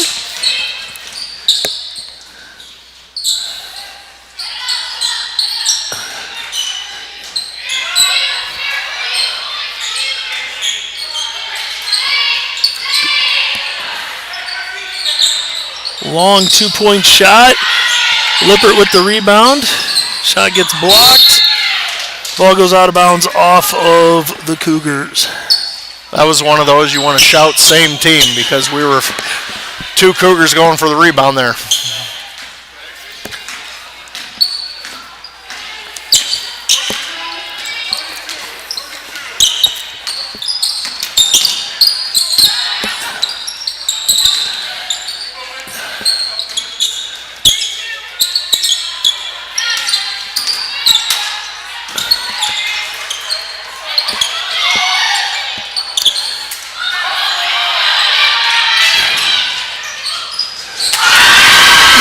Karis Lippert with the layup for her points, first 2 points of the night.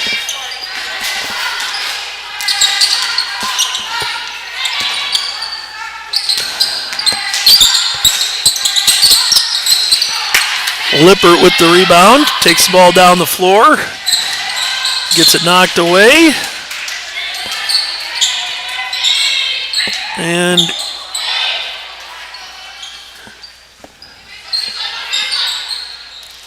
nice flare screen action there. A little short on the shot for Karis Lippert. It's Caitlin Cope in the ball game for Avery LaFrenz. And for Janesville, number 54, Brienne Paraso enters the ball game.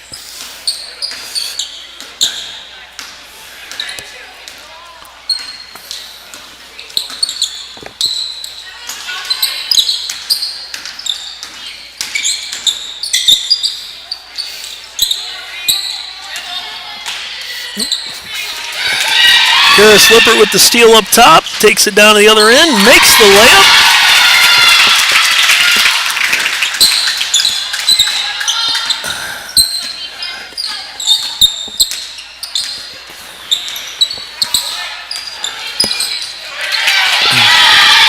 Caitlin Cope with the steal there. Jayla Lippert with the shot, miss. Janesville hauls down the rebound, brings it back the other way.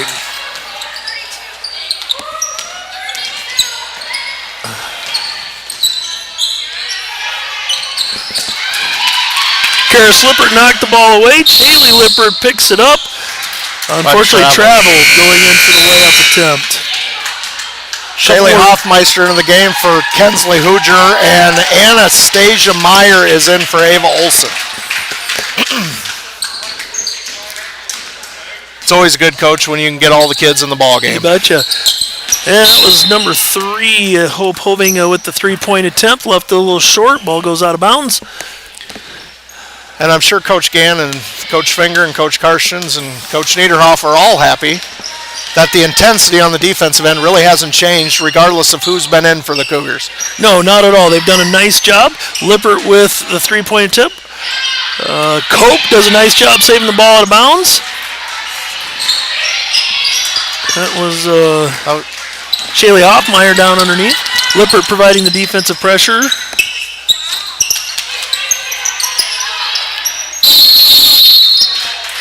Job. Forcing a jump ball. Ball's going to stay in Janesville's possession. 31 seconds left in the ball game.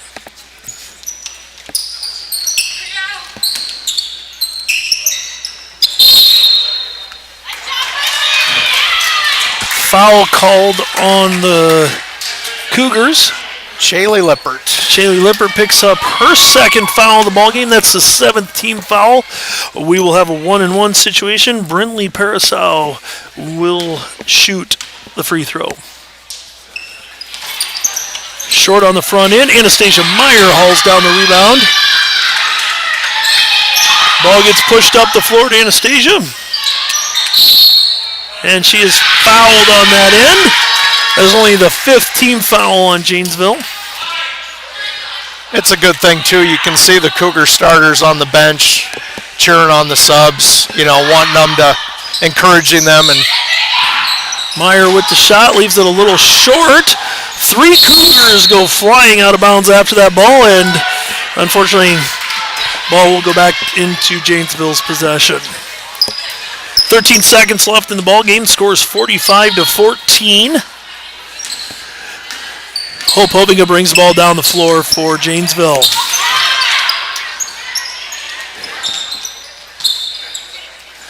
Lippert with the steal, and that ends the ball game tonight. Final score 45-14.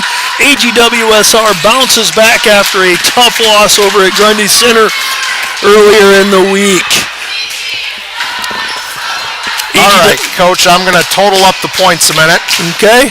The Cougars will be back in action tomorrow night when I believe we host the GR Rebels, the Rebels from Gladbrook Rhinebeck. Oh.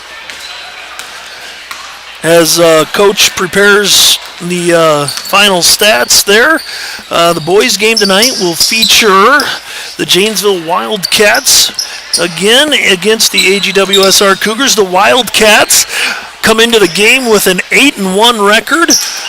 Their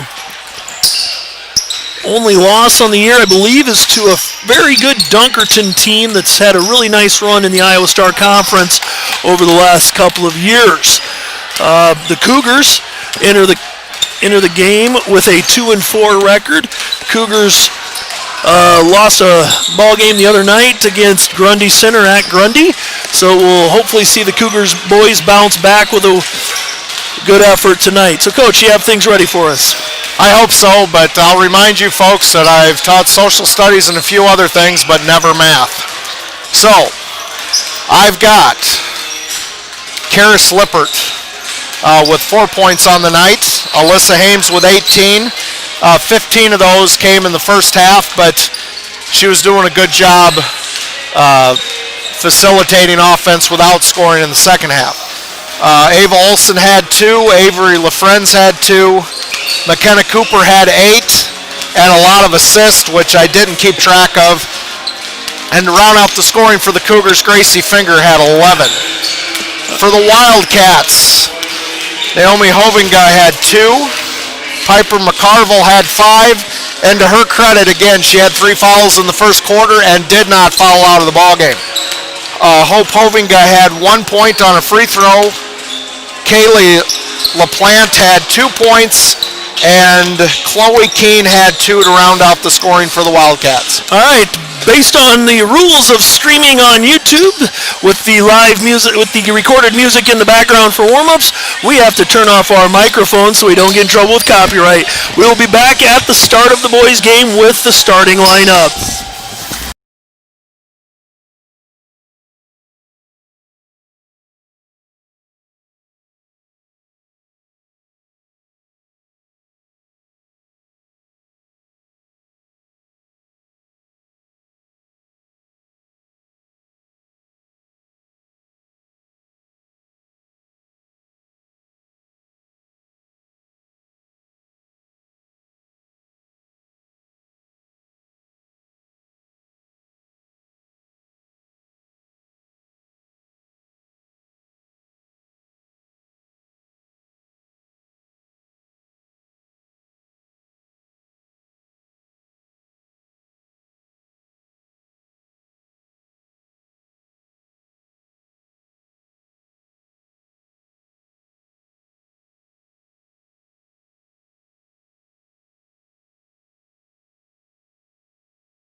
And we are back at AGWSR High School for the second half of tonight's doubleheader featuring the varsity boys. Janesville enters the game with an 8-1 record. The AGWSR Cougars are 2-4. Coach Cope, you want to refresh those starting lineups for us? Yes, for the Cougars, we have number 11, Daniel Stahl, 15, Jaden Penning, 21, David Cope, 23, Ben Macy, and 25, Chase Harms. For the Wildcats, we have 0, Jaden Appleby, 1, Leo Dodd, 3, Wiley Sherburne, 4, Joey Carlson, and 21, Jared Hooger. And right off the bat, Sherburne takes the steal, goes in, makes the layup, and gets fouled.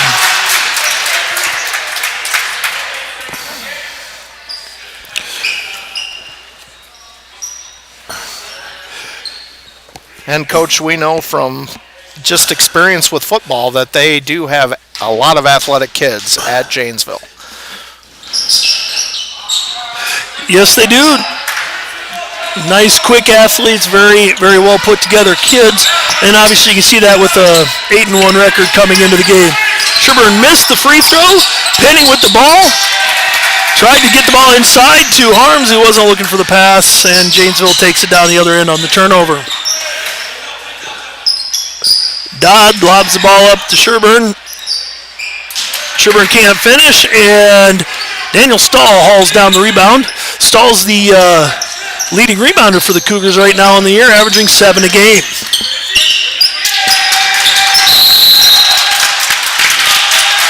Penning had the ball knocked away, ended up with a jump ball on the alternating possession. That's going to go to Janesville.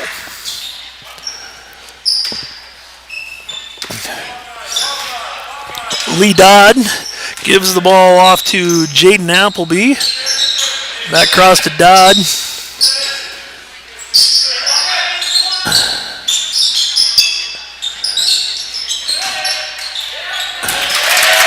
Sherburne with another easy score on the inside.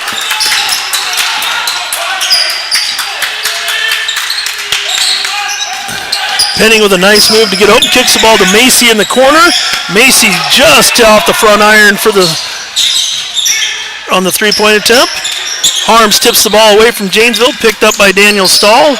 Back to Stahl at the top, over to Cope, into the interior. Nice pass to Harms. Harms misses a shot. Dodd will bring it back the other way.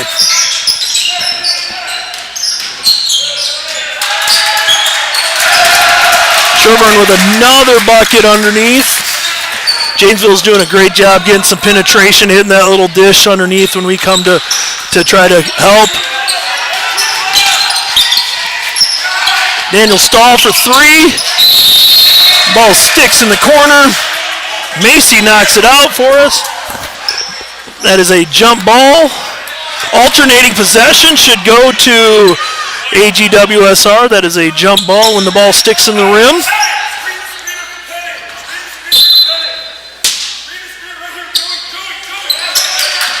Cope with the ball on the inbounds and knocks down his first bucket of the night for the Cougars.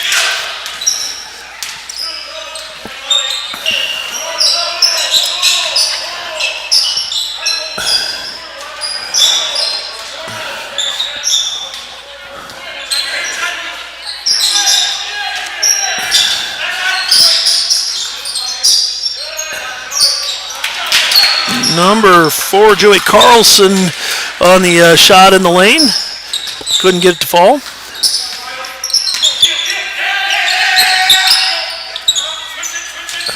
Ben Macy with the ball up top, gets it back to Penning. Over to Stahl.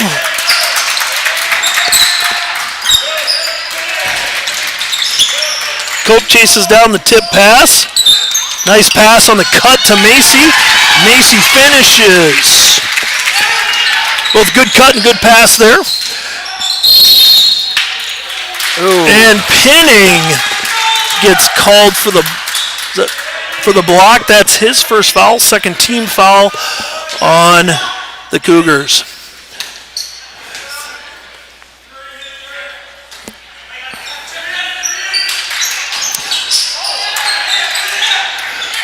Penning knocks the ball loose there. Macy picks up the loose ball. Penning bring the ball down the floor for the Cougars. Janesville continues to play in their man-to-man, extending it out. Penning on the drive, pull-up jumper, long. Rebound to number 1, Leo Dodd, who pushes the ball down the floor for Janesville. Nifty move and drive, misses the layup. We will. They're going to call that a shooting foul.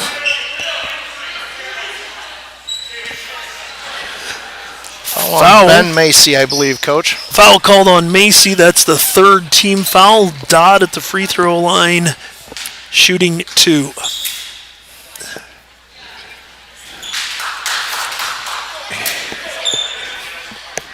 Right now, they're just quicker to the punch than the Cougars. Yeah, you're seeing a little bit of a kind of a opposite strategies from the girls' game. You know, the girls' game, AGWSR played the pressure man and created some turnovers here. In this game, Janesville's out pressuring the ball strongly. Stahl on the drive there, pulls up for the jumper. It's a nice little shot there. And the Cougars are back into their 2-3 zone. Got a travel called on Wiley Sherburne.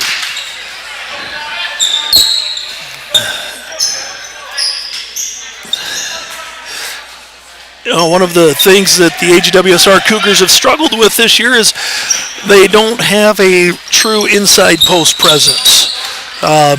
Lack a little bit of height in there, a little bit of length, and so they've got to do some things. Penning with a nice move to the basket, comes up short, and he reaches after the shot. That's going to be his 2nd foul. And that's a big deal. I mean, you reference our girls. I mean, Alyssa Hames and McKenna Cooper can really handle the ball. Jaden is the guy for the boys. I mean, we've got other ball handlers, obviously, but he's the quickest one. Leading scorer on the year, averaging about 16 a game. So Penning takes a seat, and Darren Veld comes in to replace Penning. And Sherburne comes off that short corner to make another bucket. He has 8 of Janesville's 9 points at this point in the ball game. And his 8 points really haven't been contested to this point. I mean, they've gotten him the ball under the hoop, pretty wide open, and yep. Macy made a nice cut to the basket there, got fouled before he could get the shot up. 1st team foul on Janesville. Ball's in to Harms at the top, and Harms gets called for shuffling his feet. It'll be Janesville basketball.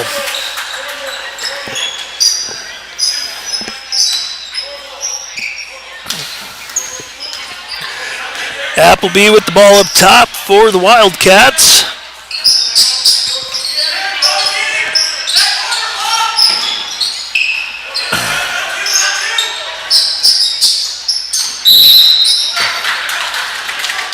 And number 21 for Janesville, Jared Hooger, also gets called for the quick step there as he makes his move to the basket.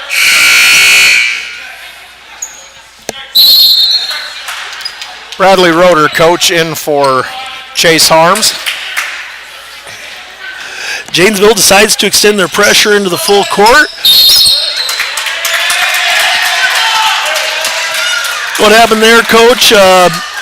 I don't think they said he established himself inbounds. That's exactly right. When he was the inbounder and he did not get both feet back into the court of play before he caught the ball. He jumped to catch it and did not get reestablished. Inbounds, turnover for the Cougars. Janesville tried to go to that short corner lob again. Came up a little bit dry on that one. Pass is just a little too much. Daniel Stahl with the long attempt was a bit strong. 2 minutes, a little over 2 minutes left in the first quarter. The Cougars down 6-9.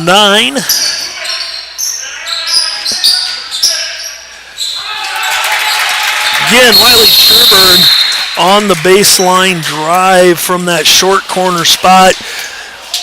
tough player. 10 of the 11.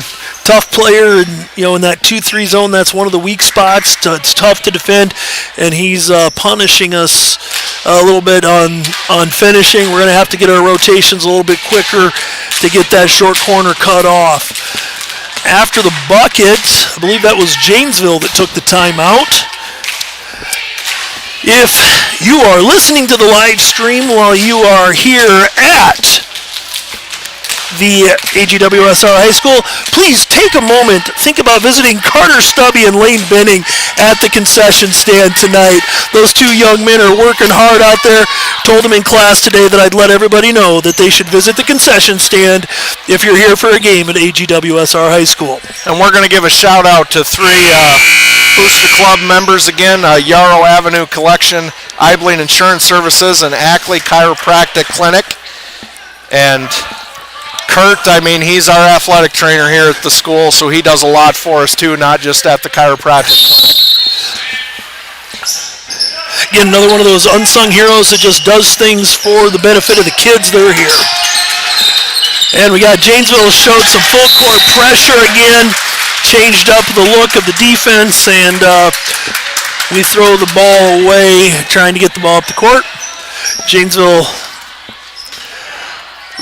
maintains. Dodd brought it up. 3-point attempt by Hoosier was just short.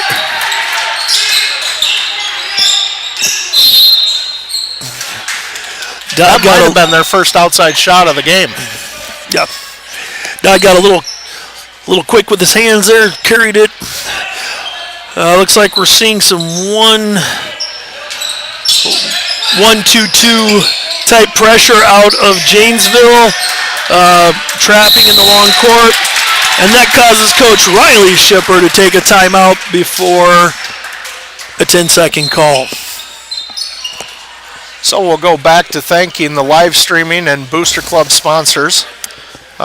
We have Hill Seed LLC, R.D. Alderts Trucking, Randy and Deb Alderts, and Williams Underground Services. Again, we've been mentioning all of our, well, not all of them, but a lot of our boosters throughout the games that we've called tonight, and we just continue to thank you for all of your faithful support to Cougar Athletics and the AGWSR school system. Cougars bring the ball up against the full court pressure.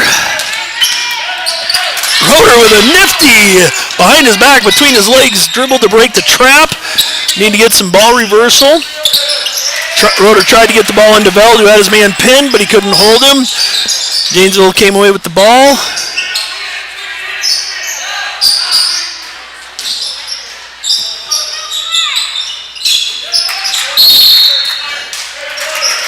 And on the missed 3-point attempt, the ball goes out of bounds. Janesville retains possession.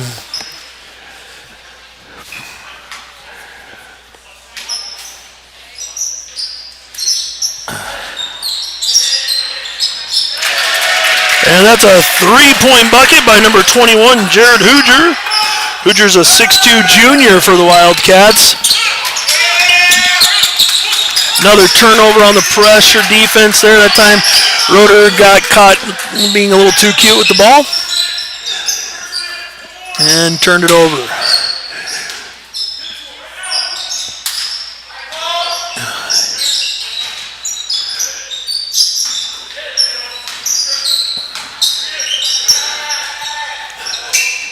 Strong penetration and kick out. Number 4, Joey Carlson missed the jumper from the elbow there.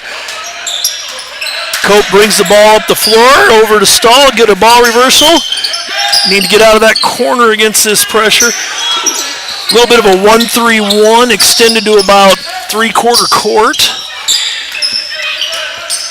Macy with the ball up top, over to Cope. Cope decides to take the 3 ball. Front iron, Stahl with the rebound. Hooks it up after the buzzer. That gets us to the end of the first quarter, and the score is AGWSR 6 and Janesville 14. Coach, what can you tell us from the stat sheet? Well, we've got to stop Wiley Sherburne. He has 10 points already in the game, 10 of the 14 for Janesville. And right now, Janesville's just quicker than us. They're quicker than us getting to the ball, rebounding, stuff like that. For the Cougars, Daniel Stahl's got a bucket, David Cope, Ben Macy, and that's it for scoring. So it's not that the Cougars aren't working hard, but right now we're being out-quicked. Story of that quarter really for the Cougars is Jaden Penning picked up 2 quick fouls and had to sit for a little while. I see he is back on the floor now. So we do have the starting 5 on the floor to start the second quarter. For the Cougars, it's going to be Penning, Macy, Harms, Stahl, and Cope. And for Janesville, Carson Parasu comes onto the floor. Leo Dodd is out there. Jaden Appleby, Wiley Sherburne, and Joey Carlson to start the second quarter. Cougars, that time they were able to get the defensive rotation, kept Sherburne out in that short corner. Unfortunately, we turned the ball over trying to push up the floor. Dodd drives, kicks it around. Appleby from the top, long. Dodd drives again. Misses it. Put back though. And that's Marley.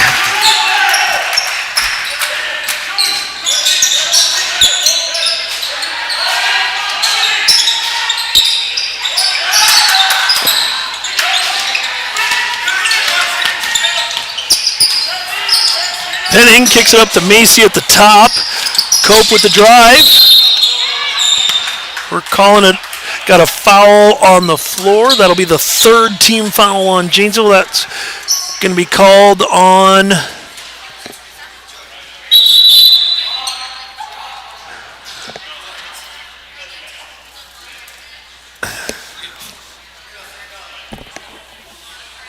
Foul is on number 1. That is his second, Coach. I think they're. Now the crowd is starting to predict who the foul was on. Had a little bit of trouble determining the foul, but the foul was on number 4, Joey Carlson.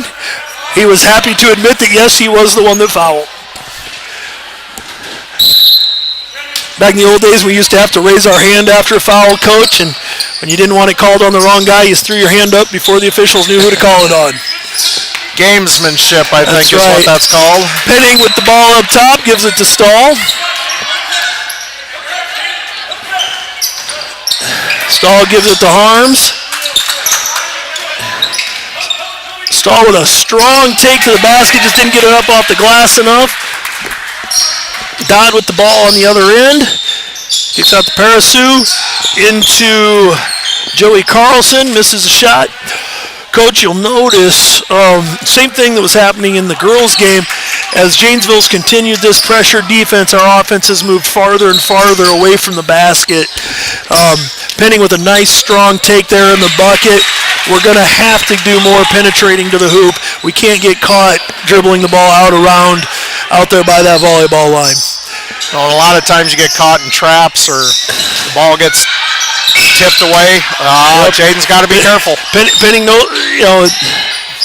another missed opportunity there for Dodd on the drive. Penning trying to play some aggressive D up top, make things happen for the Cougars.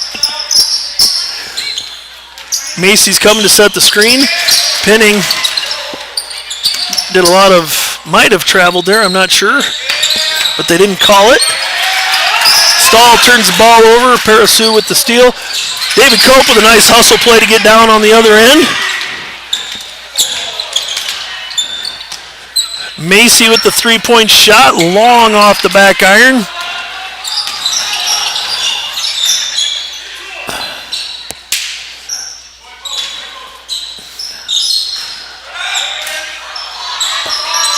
Parasu with the shot, and 3-point bucket. I'm having flashbacks to football, Coach. That kid could do just about anything he wanted. Yes, he's getting outstanding athletes at Janesville right now. All-state tailback, wasn't he? Yes, he was.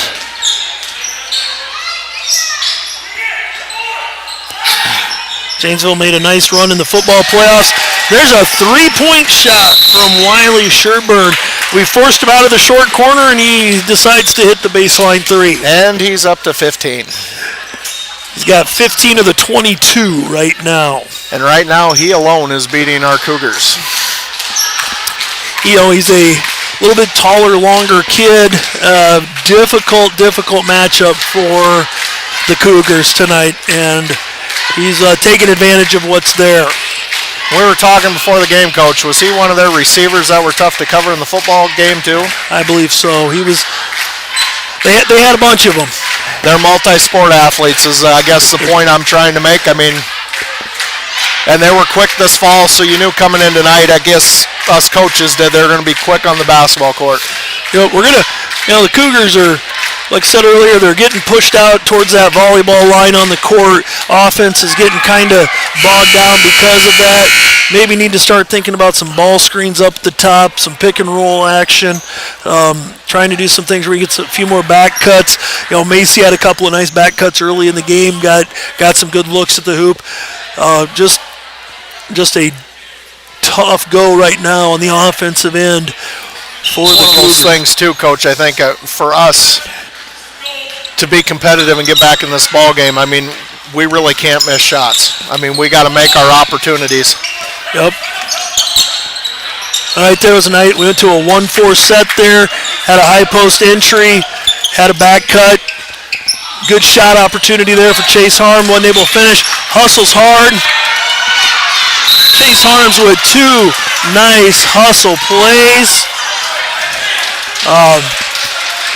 Some of the AGWSR fans wanted the travel call there as he slid across the floor. Important to remember that it's not a travel if you slide. It becomes a travel once you roll over. That's good to know. As long as, yeah. So stay on your front or stay on your back, but don't do both. Exactly. Janesville has the ball. And that is your fun fact for the broadcast, folks, at home. If you're going to yell at officials, make sure you know the rules. Yeah. That's one of the reasons I studied the rule book a lot when I was coaching. Of course, as many pages are in that thing, there is a long test after the game.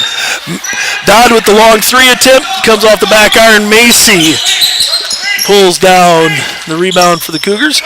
Penning has the ball up the top.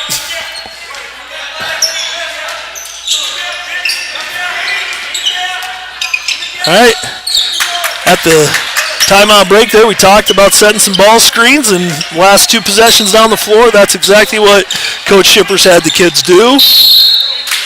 Well, Macy shuffled his feet coming off that cut, turns the ball over. 3 minutes to go in the half. And subs in the ball game. Bradley Roder's back in, and Darren Veld. Or Darren might have been in. Maybe Darren's Daniel been in Stahl came in. Stahl got came a back rest. in. Cope and Macy stepped off.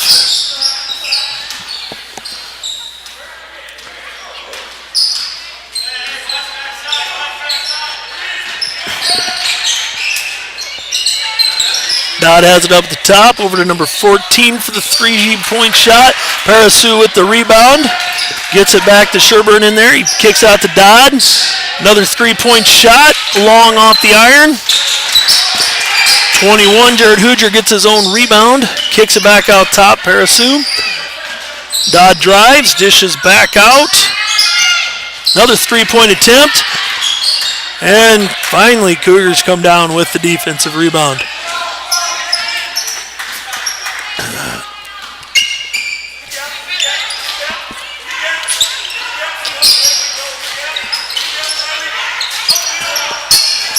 Arms with the 3-point shot, rims in and out. Parasu with the rebound, and Dodd bringing the ball down the floor. Hoosier in the corner. Parasu with the drive, kicks it back to the corner, back up top to Dodd.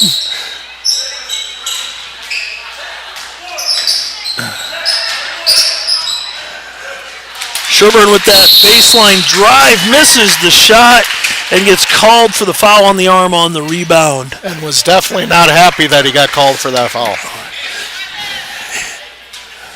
He's still mumbling to himself about that.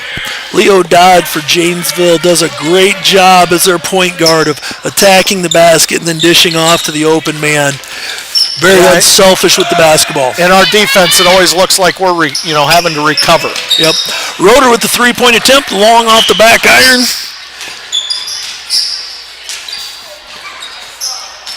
And that was definitely a set play for Roeder to shoot because we had the double screen in front of him.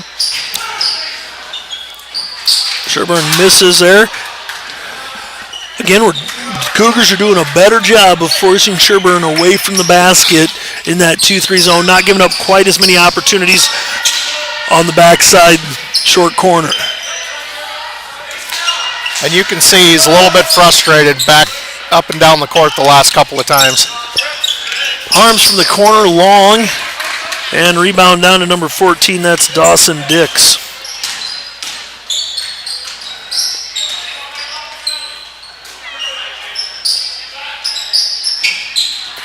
Dawson Dix long with the three-point attempt there. And Daniel Stahl brings the ball down the floor for AGWSR.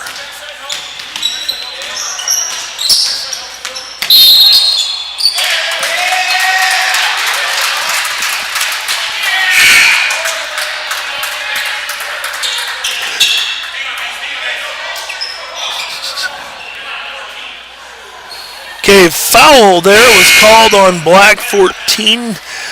Dawson Dix, that's his first foul. Called him with the body on the defensive side. Ball stays with the Cougars. Roeder with the ball up top, kicks it over to Penning.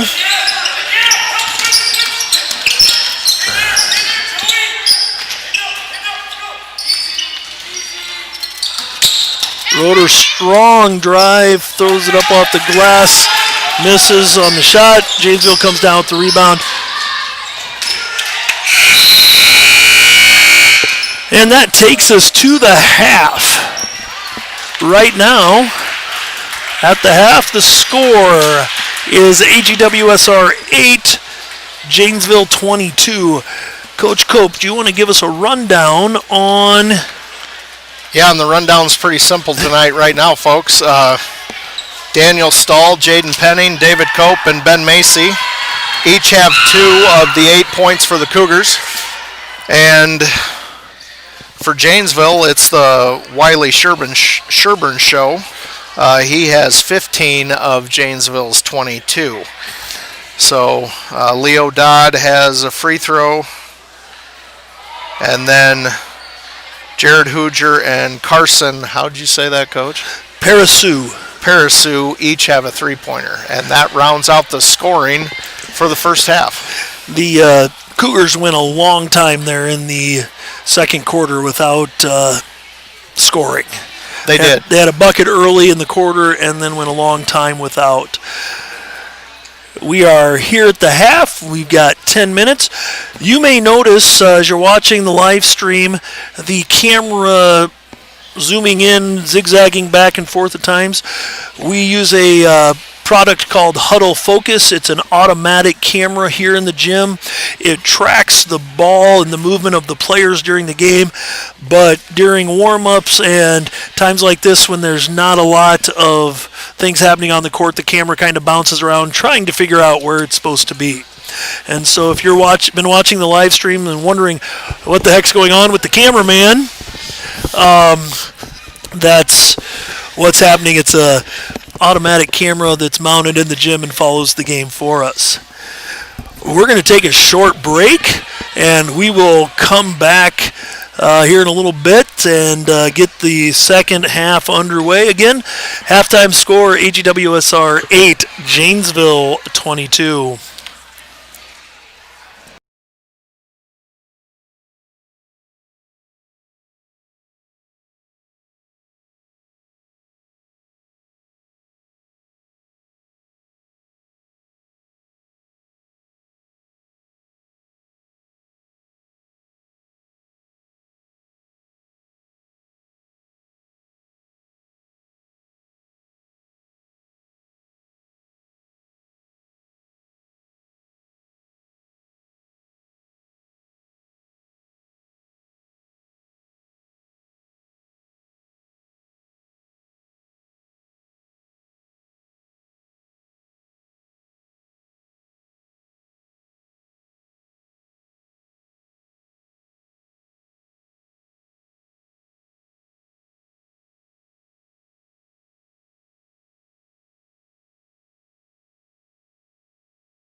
Welcome back to AGWSR High School with about 4.5 minutes left at halftime of the boys' game. Have special guest assistant coach Mike Finger from the Cougar girls team with me. Coach, nice win tonight. Good bounce back after the Grundy Center game.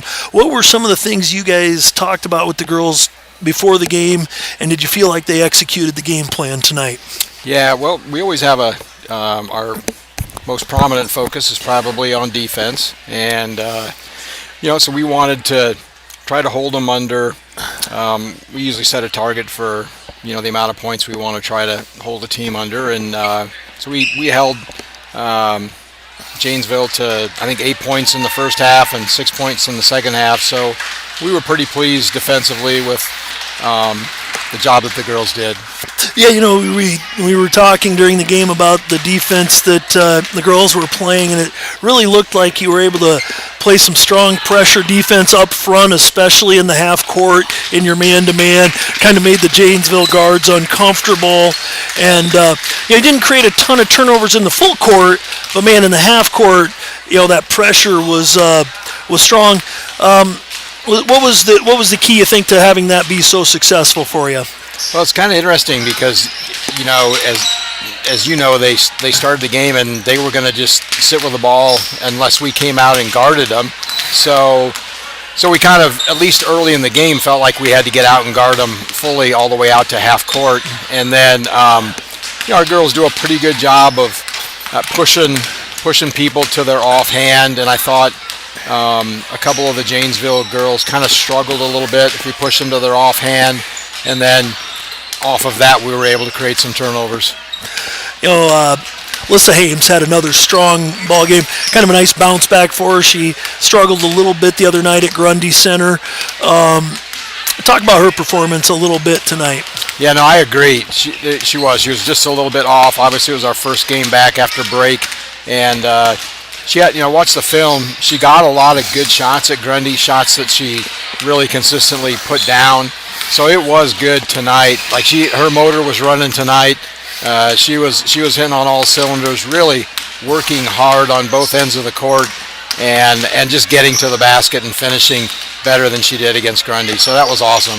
Yeah, nice to see kids have success after a night where things maybe don't go the way they like them to. One of the other things Coach Cope and I talked about during the girls' game, when your young kids came off the bench, there was not a lot of drop-off in the defensive side of the ball. Great effort out of those girls, continued to pressure the ball well. Thing that I was most impressed with out of those young kids was their backside positioning, their help side, being in the proper spots. Sometimes harder for some of those young kids at the varsity level. Thought the girls did a really nice job with that. I agree. I think that was probably in the late stages there, that was probably the best execution of just good, solid team and help side defense that group has done all year. And so I agree. They really did a nice job, and we didn't lose any intensity when they were out there on the defensive end. And, Coach, we got a minute here before the boys' game starts, but there's one question I know the fans of AGWSR want to know, and that is, which parent does Grace get her athletic ability from? I have to say no comment on that one. That's a no-win answer there. All right, well, Coach, thanks for joining us, and good luck tomorrow night against Gladbrook, and congratulations on a great win. Thank you very much. You betcha. That was assistant coach Mike Finger from the AGWSR girls program. One of the things that I've enjoyed about coming to work full-time at AGWSR is having a classroom right next to Mr. Finger. Great guy, and we enjoy talking basketball. We have started the second half. Yes, and Coach, they're so busy in the concession stand that our boys didn't hear your shout-out, so I promised them, since we are live in the Commons also, that you'd give them another shout-out. I will certainly do that here. We have started the second half. Cougars have the ball.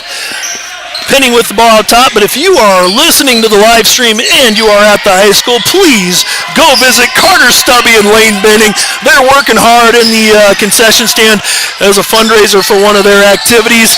Go down and support the concession stand. Cougars turn the ball over. Dodd brings it back. Sherburne underneath in that short corner gets fouled. We will have two shots for Wiley Sherburne. And, Coach, I believe we have all 5 starters for both teams starting the second half.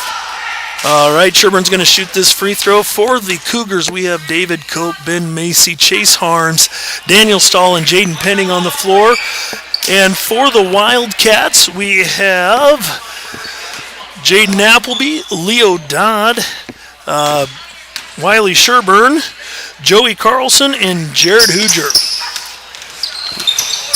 Sherburne misses them both, but Hoosier brings down the rebound off the free throw and gets fouled. Foul called on number 25, Chase Harm. That's his second.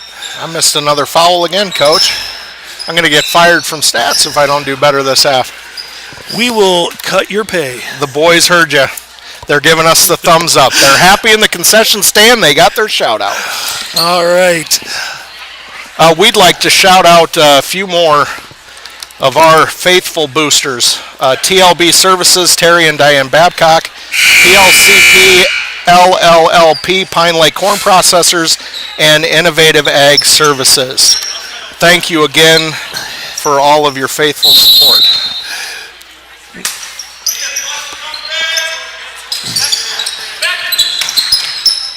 Sherburne gets the ball coming in from out of bounds.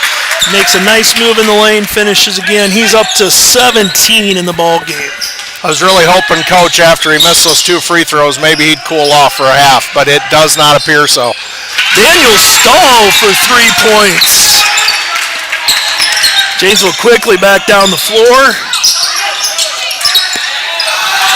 And right there, Coach, we talked about that in the first half. Dodd penetrates, has a great guy with Sherburne there to finish, and Sherburne throws in another layup for his 19th. Credit Sherburne there. I mean, we even had a hand on the ball. I mean, we altered the trajectory of the pass, and he's still got his hands on it, and when he gets the ball that deep into the lane, he's proven tonight we're not going to stop him. Sherburne's got the ball off the steal, lays it in.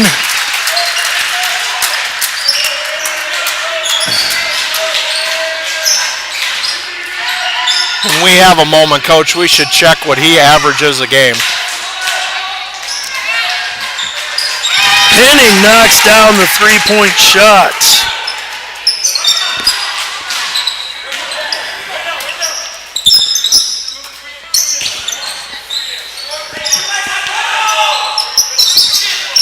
Janesville continuing to move the ball around the perimeter. Penning gets active with his hands, knocks the ball away.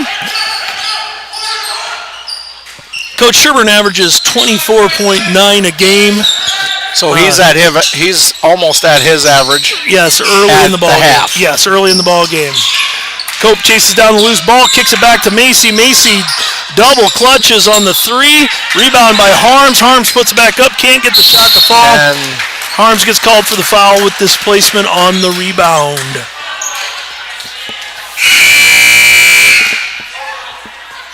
I think, you watch enough basketball, those double clutches on the 3 points, they're hard to make even for the best of shooters. Catching and shooting in rhythm is always better. That was Harms' 3rd foul of the night. He's going to take a seat over on the bench. Darren Veld came in for Harms. That was Hoosier with the 3-point attempt, left it short. Cougars with the rebound.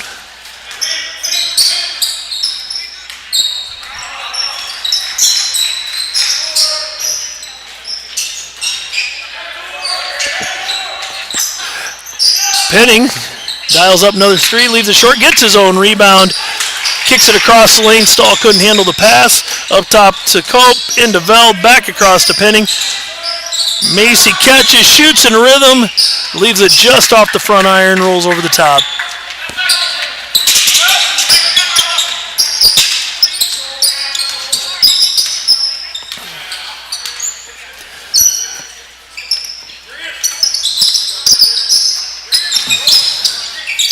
I know you looked at halftime, Coach. What is Janesville average a game, point-wise?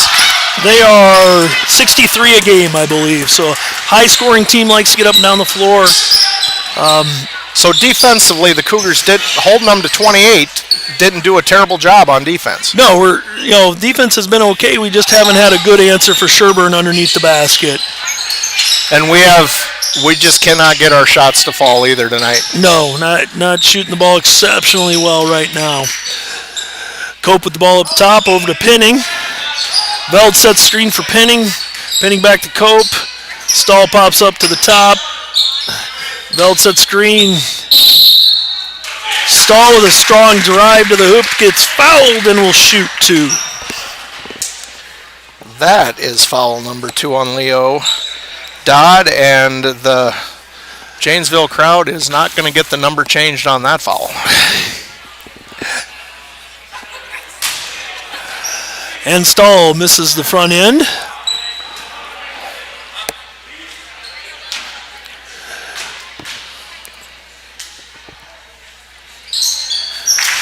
Stahl knocks down the second one, makes the score 15-28 in favor of the Wildcats.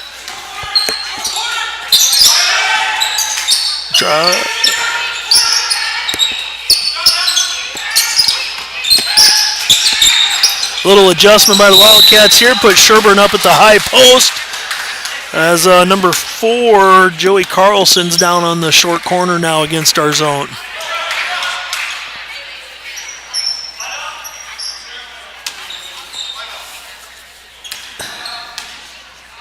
Penning brings the ball up the floor.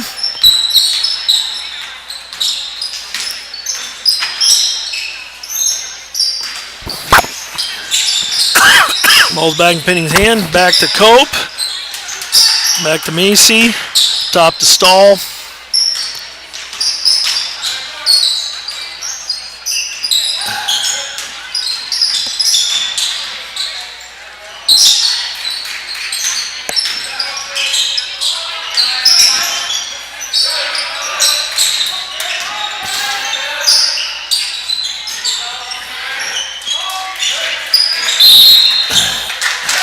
Cougars with a nice offensive possession there, moved the ball around quite a bit with that weave action. Finally got a foul called on the drive. That is a second team foul on Janesville. That is also the second foul on Wiley Sherburne.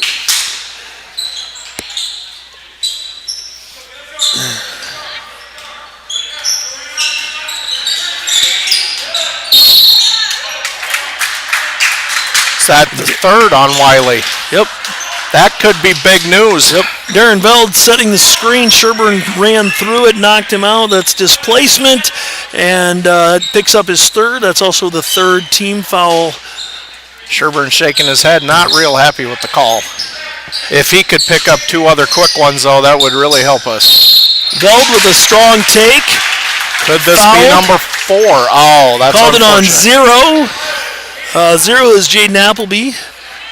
That is his first foul, I believe, Coach. It is. Okay, his first foul of the night, and the 4th team foul. Veld at the line, shooting 2.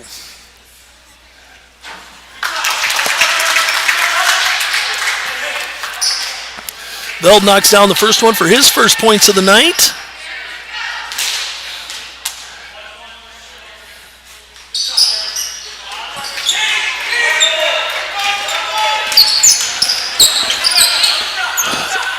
Dodd with the ball on the wing. Turns the ball over. Nice quick hands by Ben Macy there defensively. Daniel Stahl with the ball at the top of the key. Cope takes a nice strong drive to the basket and gets fouled. Foul's going to be called on number 1, Leo Dodd, I believe. That will be 3 on him. That'll be his third foul. The team's 5th or 6th in the half. 5th, based on the scoreboard. Yeah, 5th on the scoreboard. David Cope at the line. Sends the first free throw to the right side of the rim.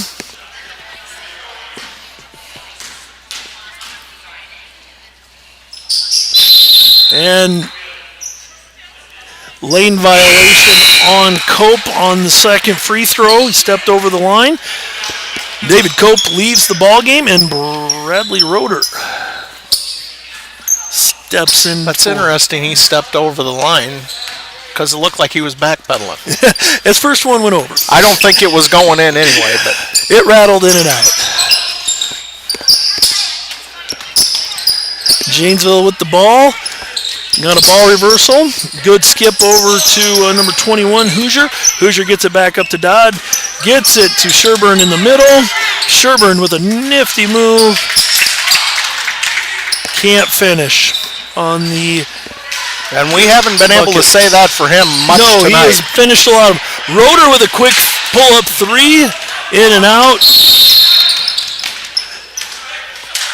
Janesville takes a timeout. They are up 28-16. It's a 12-point ball game right now, Coach. And if we can get a couple stops and get a couple of those three-pointers to drop, kids are going to be right back in this one going into the fourth quarter with a minute and a half left to play. Yeah, and I'll wait till the quarter to be over before I do any broadcasting curses. So, as far as jinxing what might be going on, because the Cougars still have a minute 27 in the third quarter, but so far we've been playing a pretty tough quarter. Yep. The boys have done a little better job on the offensive end of taking care of the ball, not getting as many quick turnovers. They've been running that little weave action around the perimeter, which has allowed them to get some penetration in the basket, draw some fouls. As the game moves into the fourth quarter here, minute and a half left in the third, Janesville's got two kids with 3 fouls each. Penning's played most of the game with 2. And so fouls could continue to be a factor in what happens here. And if Sherman would pick up number 4 before the fourth quarter, that would be really big because he's basically their offense. Yes, he's. I'm not saying somebody else can't step up for Janesville, but in this game so far, it's gone through number 3. He's got 21 of their 28 points, so he's had a very nice ball game so far. Veld sets screen for Penning. Penning screens for Roeder again. Continuing to work that weave action, trying to find a gap to drive. Penning with a nice little crossover. I think he should have gone to the hole there. Yeah, probably could have taken that one up. Sherburne there for the steal. Sherburne with the ball in the corner up to Hoosier. Dodd's got it back up top. Dodd takes over wing, gets a skip pass to Pariseau. Pariseau down the short corner. And you got to guard Pariseau out there because, he doesn't look like your prototypical three-point shooter, but he does have one. He's 1 for 1 on the night. Penning with a long 3 attempt, comes off front iron. Veld picks up the loose ball, drops in the layup for his third point of the night. Cougars have it to 10, and Sherburne, and that is number 4, Coach, picks up his 4th foul with a second left in the third period. That was definitely a big foul for the Cougars to get. Yes, I didn't see who took the charge for the Cougars. I believe it was Veld again. Darren Veld took the charge for the Cougars. He's been run over by Wiley twice tonight. Shot at the buzzer by Penning, had a chance. That would have been huge for momentum. That would have cut it down pretty good. As it is, as we go into the fourth quarter, 10-point ball game, AGWSR 18, the Janesville Wildcats 28. It'll be interesting to see how Janesville handles Sherburne with 4 fouls. He's got 21 of their 28 points tonight. He does, and what I was trying to allude to but didn't want to put the broadcaster curse on it, the Cougars in the third quarter outscored Janesville 10-6. So it was, whatever adjustments Coach Schipper made at halftime did pan out in a positive way for the Cougars in the third quarter. So hopefully, get it within 6 or something with a little bit of time left. Who knows what could happen. I think the big thing for AGWSR there in the third quarter is because they used a little more of that weave look with the dribble handoff and the screen, they were able to get some angles to go to the basket. first half, there was a lot of one-on-one. I'm going to try to beat my man. Didn't get a lot of screening. And, they were able to get some aggressive takes to the basket. Got some of those fouls on some of those kids. And so, looks like here to start the fourth quarter, Sherburne is going to start on the bench. And the Cougars are with their starting five again. Yep, starting five back on the floor. Chase Harms with the steal. Makes a smart decision there. Gets the ball to Stahl. Did not have the numbers on the break.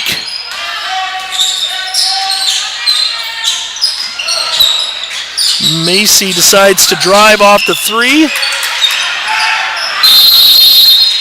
Jump ball. Favors the Cougars. Favors the Cougars.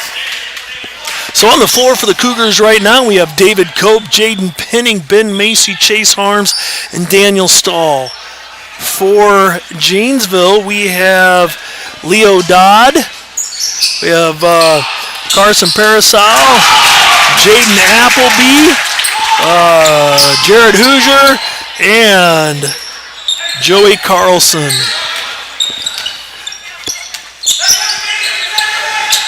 Big defense. Their starters except Wiley. Yep, big defensive series here for the Cougars. Unfortunately, couldn't get the stop as Dodd pulls up with a nice pull-up jumper in the lane to take the lead back to 10.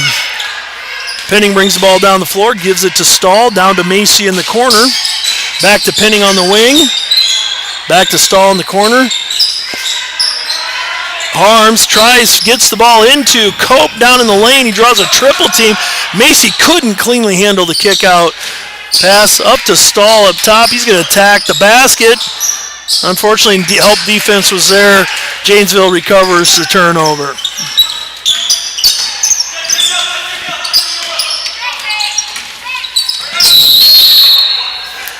And Jaden Penning is going to pick up his third foul of the ball game, be the fifth team foul. It's going to be on the floor, ball out of bounds for the Wildcats. Jaden's an aggressive defender, and sometimes when you got three fouls with most of the fourth quarter, you got to turn a little bit of that off. Yeah, we'll see how he adjusts his play a little bit, see where we're at. At that break, Dawson Dix entered the ball game and replaced Jared Hoosier. Coach, we asked who was going to step up and score for Janesville. Dodd has scored two consecutive possessions here for the Wildcats. Yeah, and credit to Janesville then. Wiley has the hot hand, and they kept giving him the ball. Yep. And now somebody else has got to find it, and unfortunately right now for the Cougars, it's Leo Dodd. But as we've alluded to multiple times in the broadcast tonight, they have got a lot of talented athletes. Yes, they do. So you knew somebody was going to step up. Chase Harms picks up his fourth foul of the night on the push. Wiley's back in. And Sherburne returns to the lineup for Janesville, replacing Carson Parasol.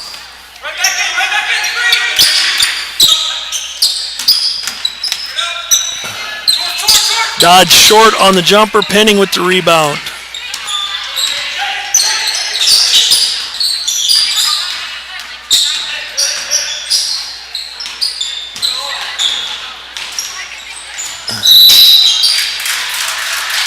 Chase Harms shuffled his feet before he put the ball back down on the ground. Chase didn't agree with that call either. Janesville hanging on to a 12-point lead with 5 minutes and 13 seconds left to go in the ball game. Sherburne couldn't handle the lob there. That's a very difficult play for the Cougars to defend. I'm curious if he's got any alley-oop dunks on the season, because it just looks to me, based on his jumping ability, that's what they're trying to get. Yep.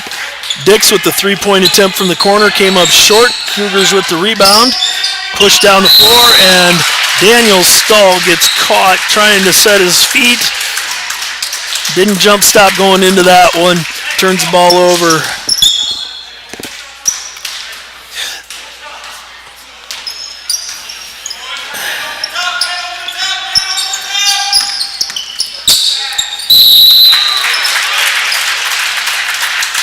Nicely designed play there. Set the high screen on the zone, forcing the bottom defender to come up. And Wiley Sherburne there in that short corner picks the ball up, gets fouled. He'll shoot 2.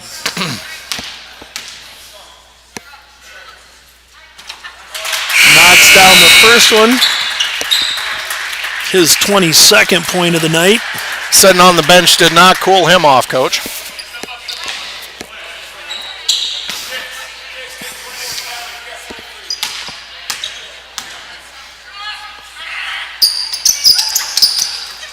Rattles out the second one. Stahl with the rebound for the Cougars.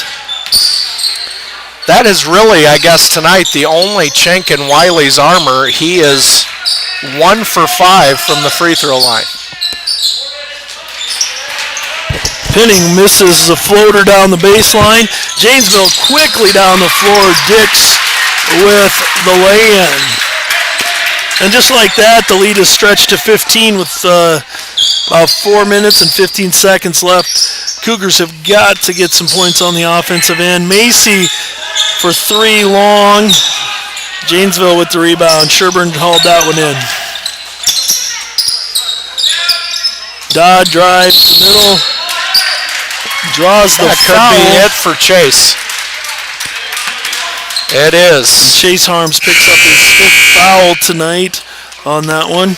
That is also the 7th team foul for the Cougars. That means we'll be shooting free throws from here on out for Janesville. Leo Dodd at the line. Knocks down the first one, will shoot the second.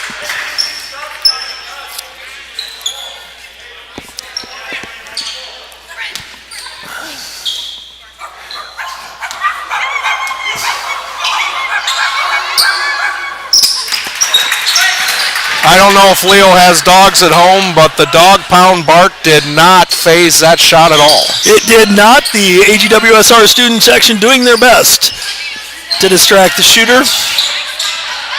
Bradley Roeder with the ball, pulls up jumper, leaves it off the front of the rim, and Wiley Sherburne pulls down the rebound.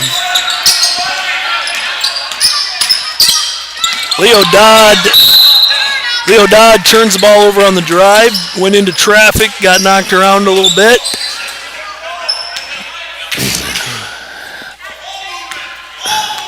Three and a half minutes to go in the game. Cougars find themselves down by 17 here, Coach. Had it at 10 with a chance to get it down to 8. I think they had it at 8, Coach. Did they have it at 8? Get the stop. And so, they were... I think it was 28-20. And then they scored, and I think Wiley came back in the ball game and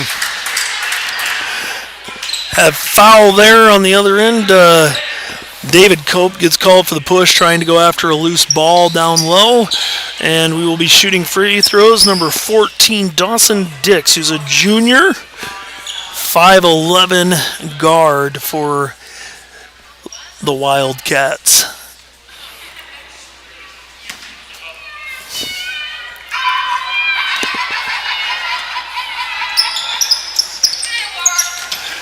Okay. Misses the front end, and Daniel Stahl with a nice rebound on the shot. It's not dogs, it's cats, Coach. Cats are more effective, apparently. Tonight, anyway. Bradley Roeder gets fouled. That is the 7th team foul for Janesville. And he'll go to the line to shoot a 1-and-1. And the 4th on Dodd. And the 4th on Dodd with 3 minutes left in the game.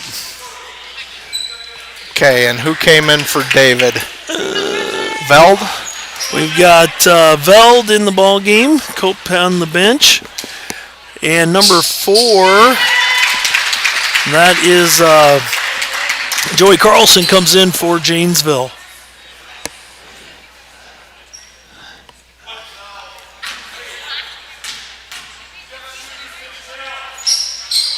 Roeder leaves that one short. Long ball came off on a long rebound.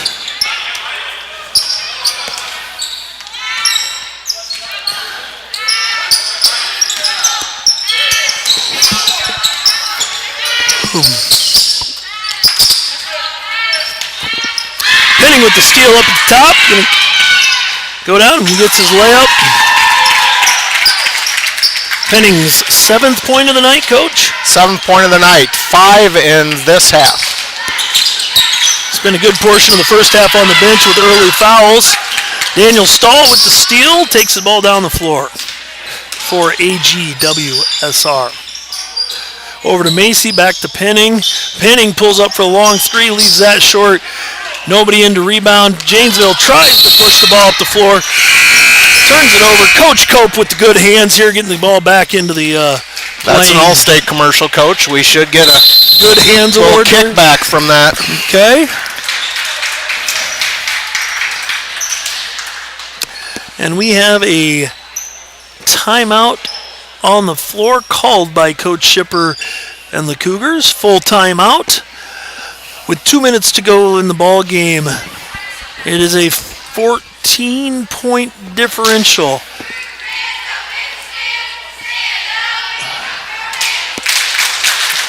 Really a key point in the game, Coach. Start of the fourth quarter. Wiley Sherburne goes to the bench with 4 fouls, and AGWSR just not able to get the stops when they needed to. Leo Dodd finished a couple of really nifty moves, kept the lead going, gave him enough time to keep Sherburne on the bench. Came back into the ball game now, and that lead stretched to that 14 points. It's not an impossible situation quite yet for the Cougars, but we're going to have to hit some shots and get some stops. It's getting close. And I think not on our side. I think the key point that should be made is, as you said earlier in the half, Janesville averages 66 points a game. So defensively, we're not playing bad at all. We've held them almost to half of what their, season output is per game, but we just haven't been able to match that with points on the board. Daniel Stahl, nifty drive and spin move. Unfortunately, couldn't get the shot to finish. Janesville comes back down the floor. Sherburne with the ball back in the middle. Kicks it out. Jaden Appleby with the bucket. Picks up his first 2 points of the night, I believe. Correct, Coach.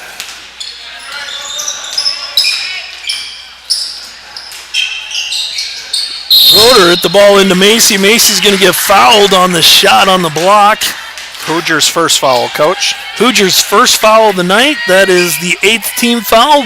That means Macy will be at the line for 2 shots because it was a shooting foul.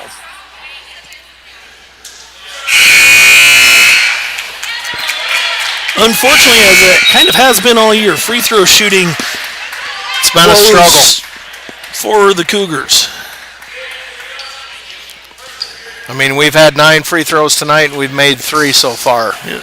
Joey Carlson leaves the ball game, and number 10, Keegan Eastman, sophomore guard, 5'8", enters the lineup for Janesville. And he played some decent point guard in the JV game, Coach.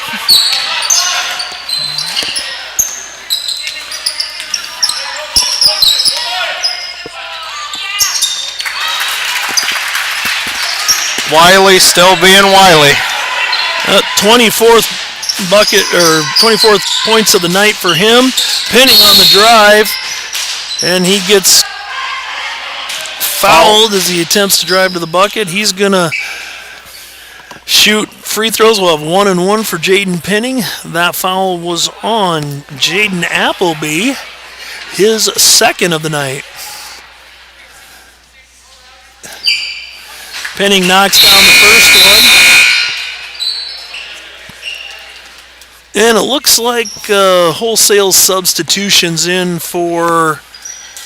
I mean, we still have Penning. It looks like Jeffrey Falsgraf is going to come in if Jaden can make the second free throw. But we've got Carlson Ivy, Cale Culver, Tanner Lindemann, and Gabe Niederhoff in as subs for the Cougars. Penning knocks down the second free throw. And now Jeffrey Falsgraf. And he is replaced.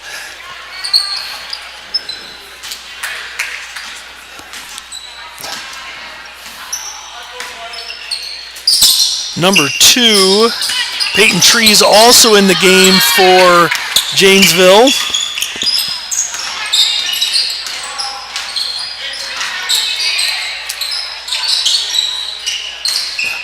Ivy with the ball up top, kicks it over to Lindman, and pass back to Ivy, a little too hot to handle. And Wiley Sherburne is replaced by Carson Parasu. Sherburne finishes the night 24 of 40 of the 41 points for the Janesville Wildcats. Outstanding effort by that young man. 3-point shot for Eastman. Falls for the Wildcats, and with 25 seconds to go, Janesville's up 20.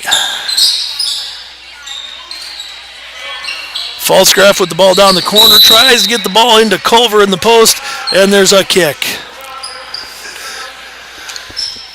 Cougars will maintain possession. Niederhoff with the ball up top. Culver sets a screen. Niederhoff steps back, a little short on the attempt. Janesville pulls down the rebound. Jaden Appleby walks the ball up the court. 4 seconds left in the ball game here. And that, folks, is the ball game tonight. The Janesville Wildcats win this one 44-24 behind an outstanding performance by Wiley Sherburne, in which he scored, I believe, 24 of the 44 points tonight. Coach Cope is doing a quick tally up on the stat sheet as we wrap up the game. Again, a reminder, tomorrow night the AGWSR Cougars will host the Gladbrook Rhinebeck Rebels in another boy-girl doubleheader.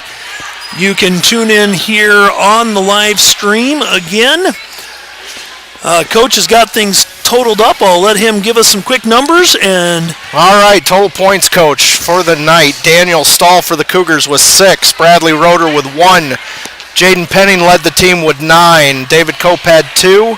Ben Macy 4. And Darren Veld rounded out the scoring for the Cougars with 3. For Janesville, Jaden Appleby, 2. Leo Dodd stepped up, Coach, when Wiley was on the bench, and that's when he scored his 7 points. Wiley Sherburne, though, the story, folks. 24 points on the night. Keegan Eastman, a late three-pointer as he came in off the bench. Dawson Dix had 2. And then Jared Hooger and Carson Parasu, thank you again, Coach, both had 1 3-pointer apiece. All right, ladies and gentlemen, again, to wrap things up here at AGWSR High School, the Janesville Wildcats win tonight's ball game 44-24 over the host Cougars, and we hope to see you all again tomorrow evening.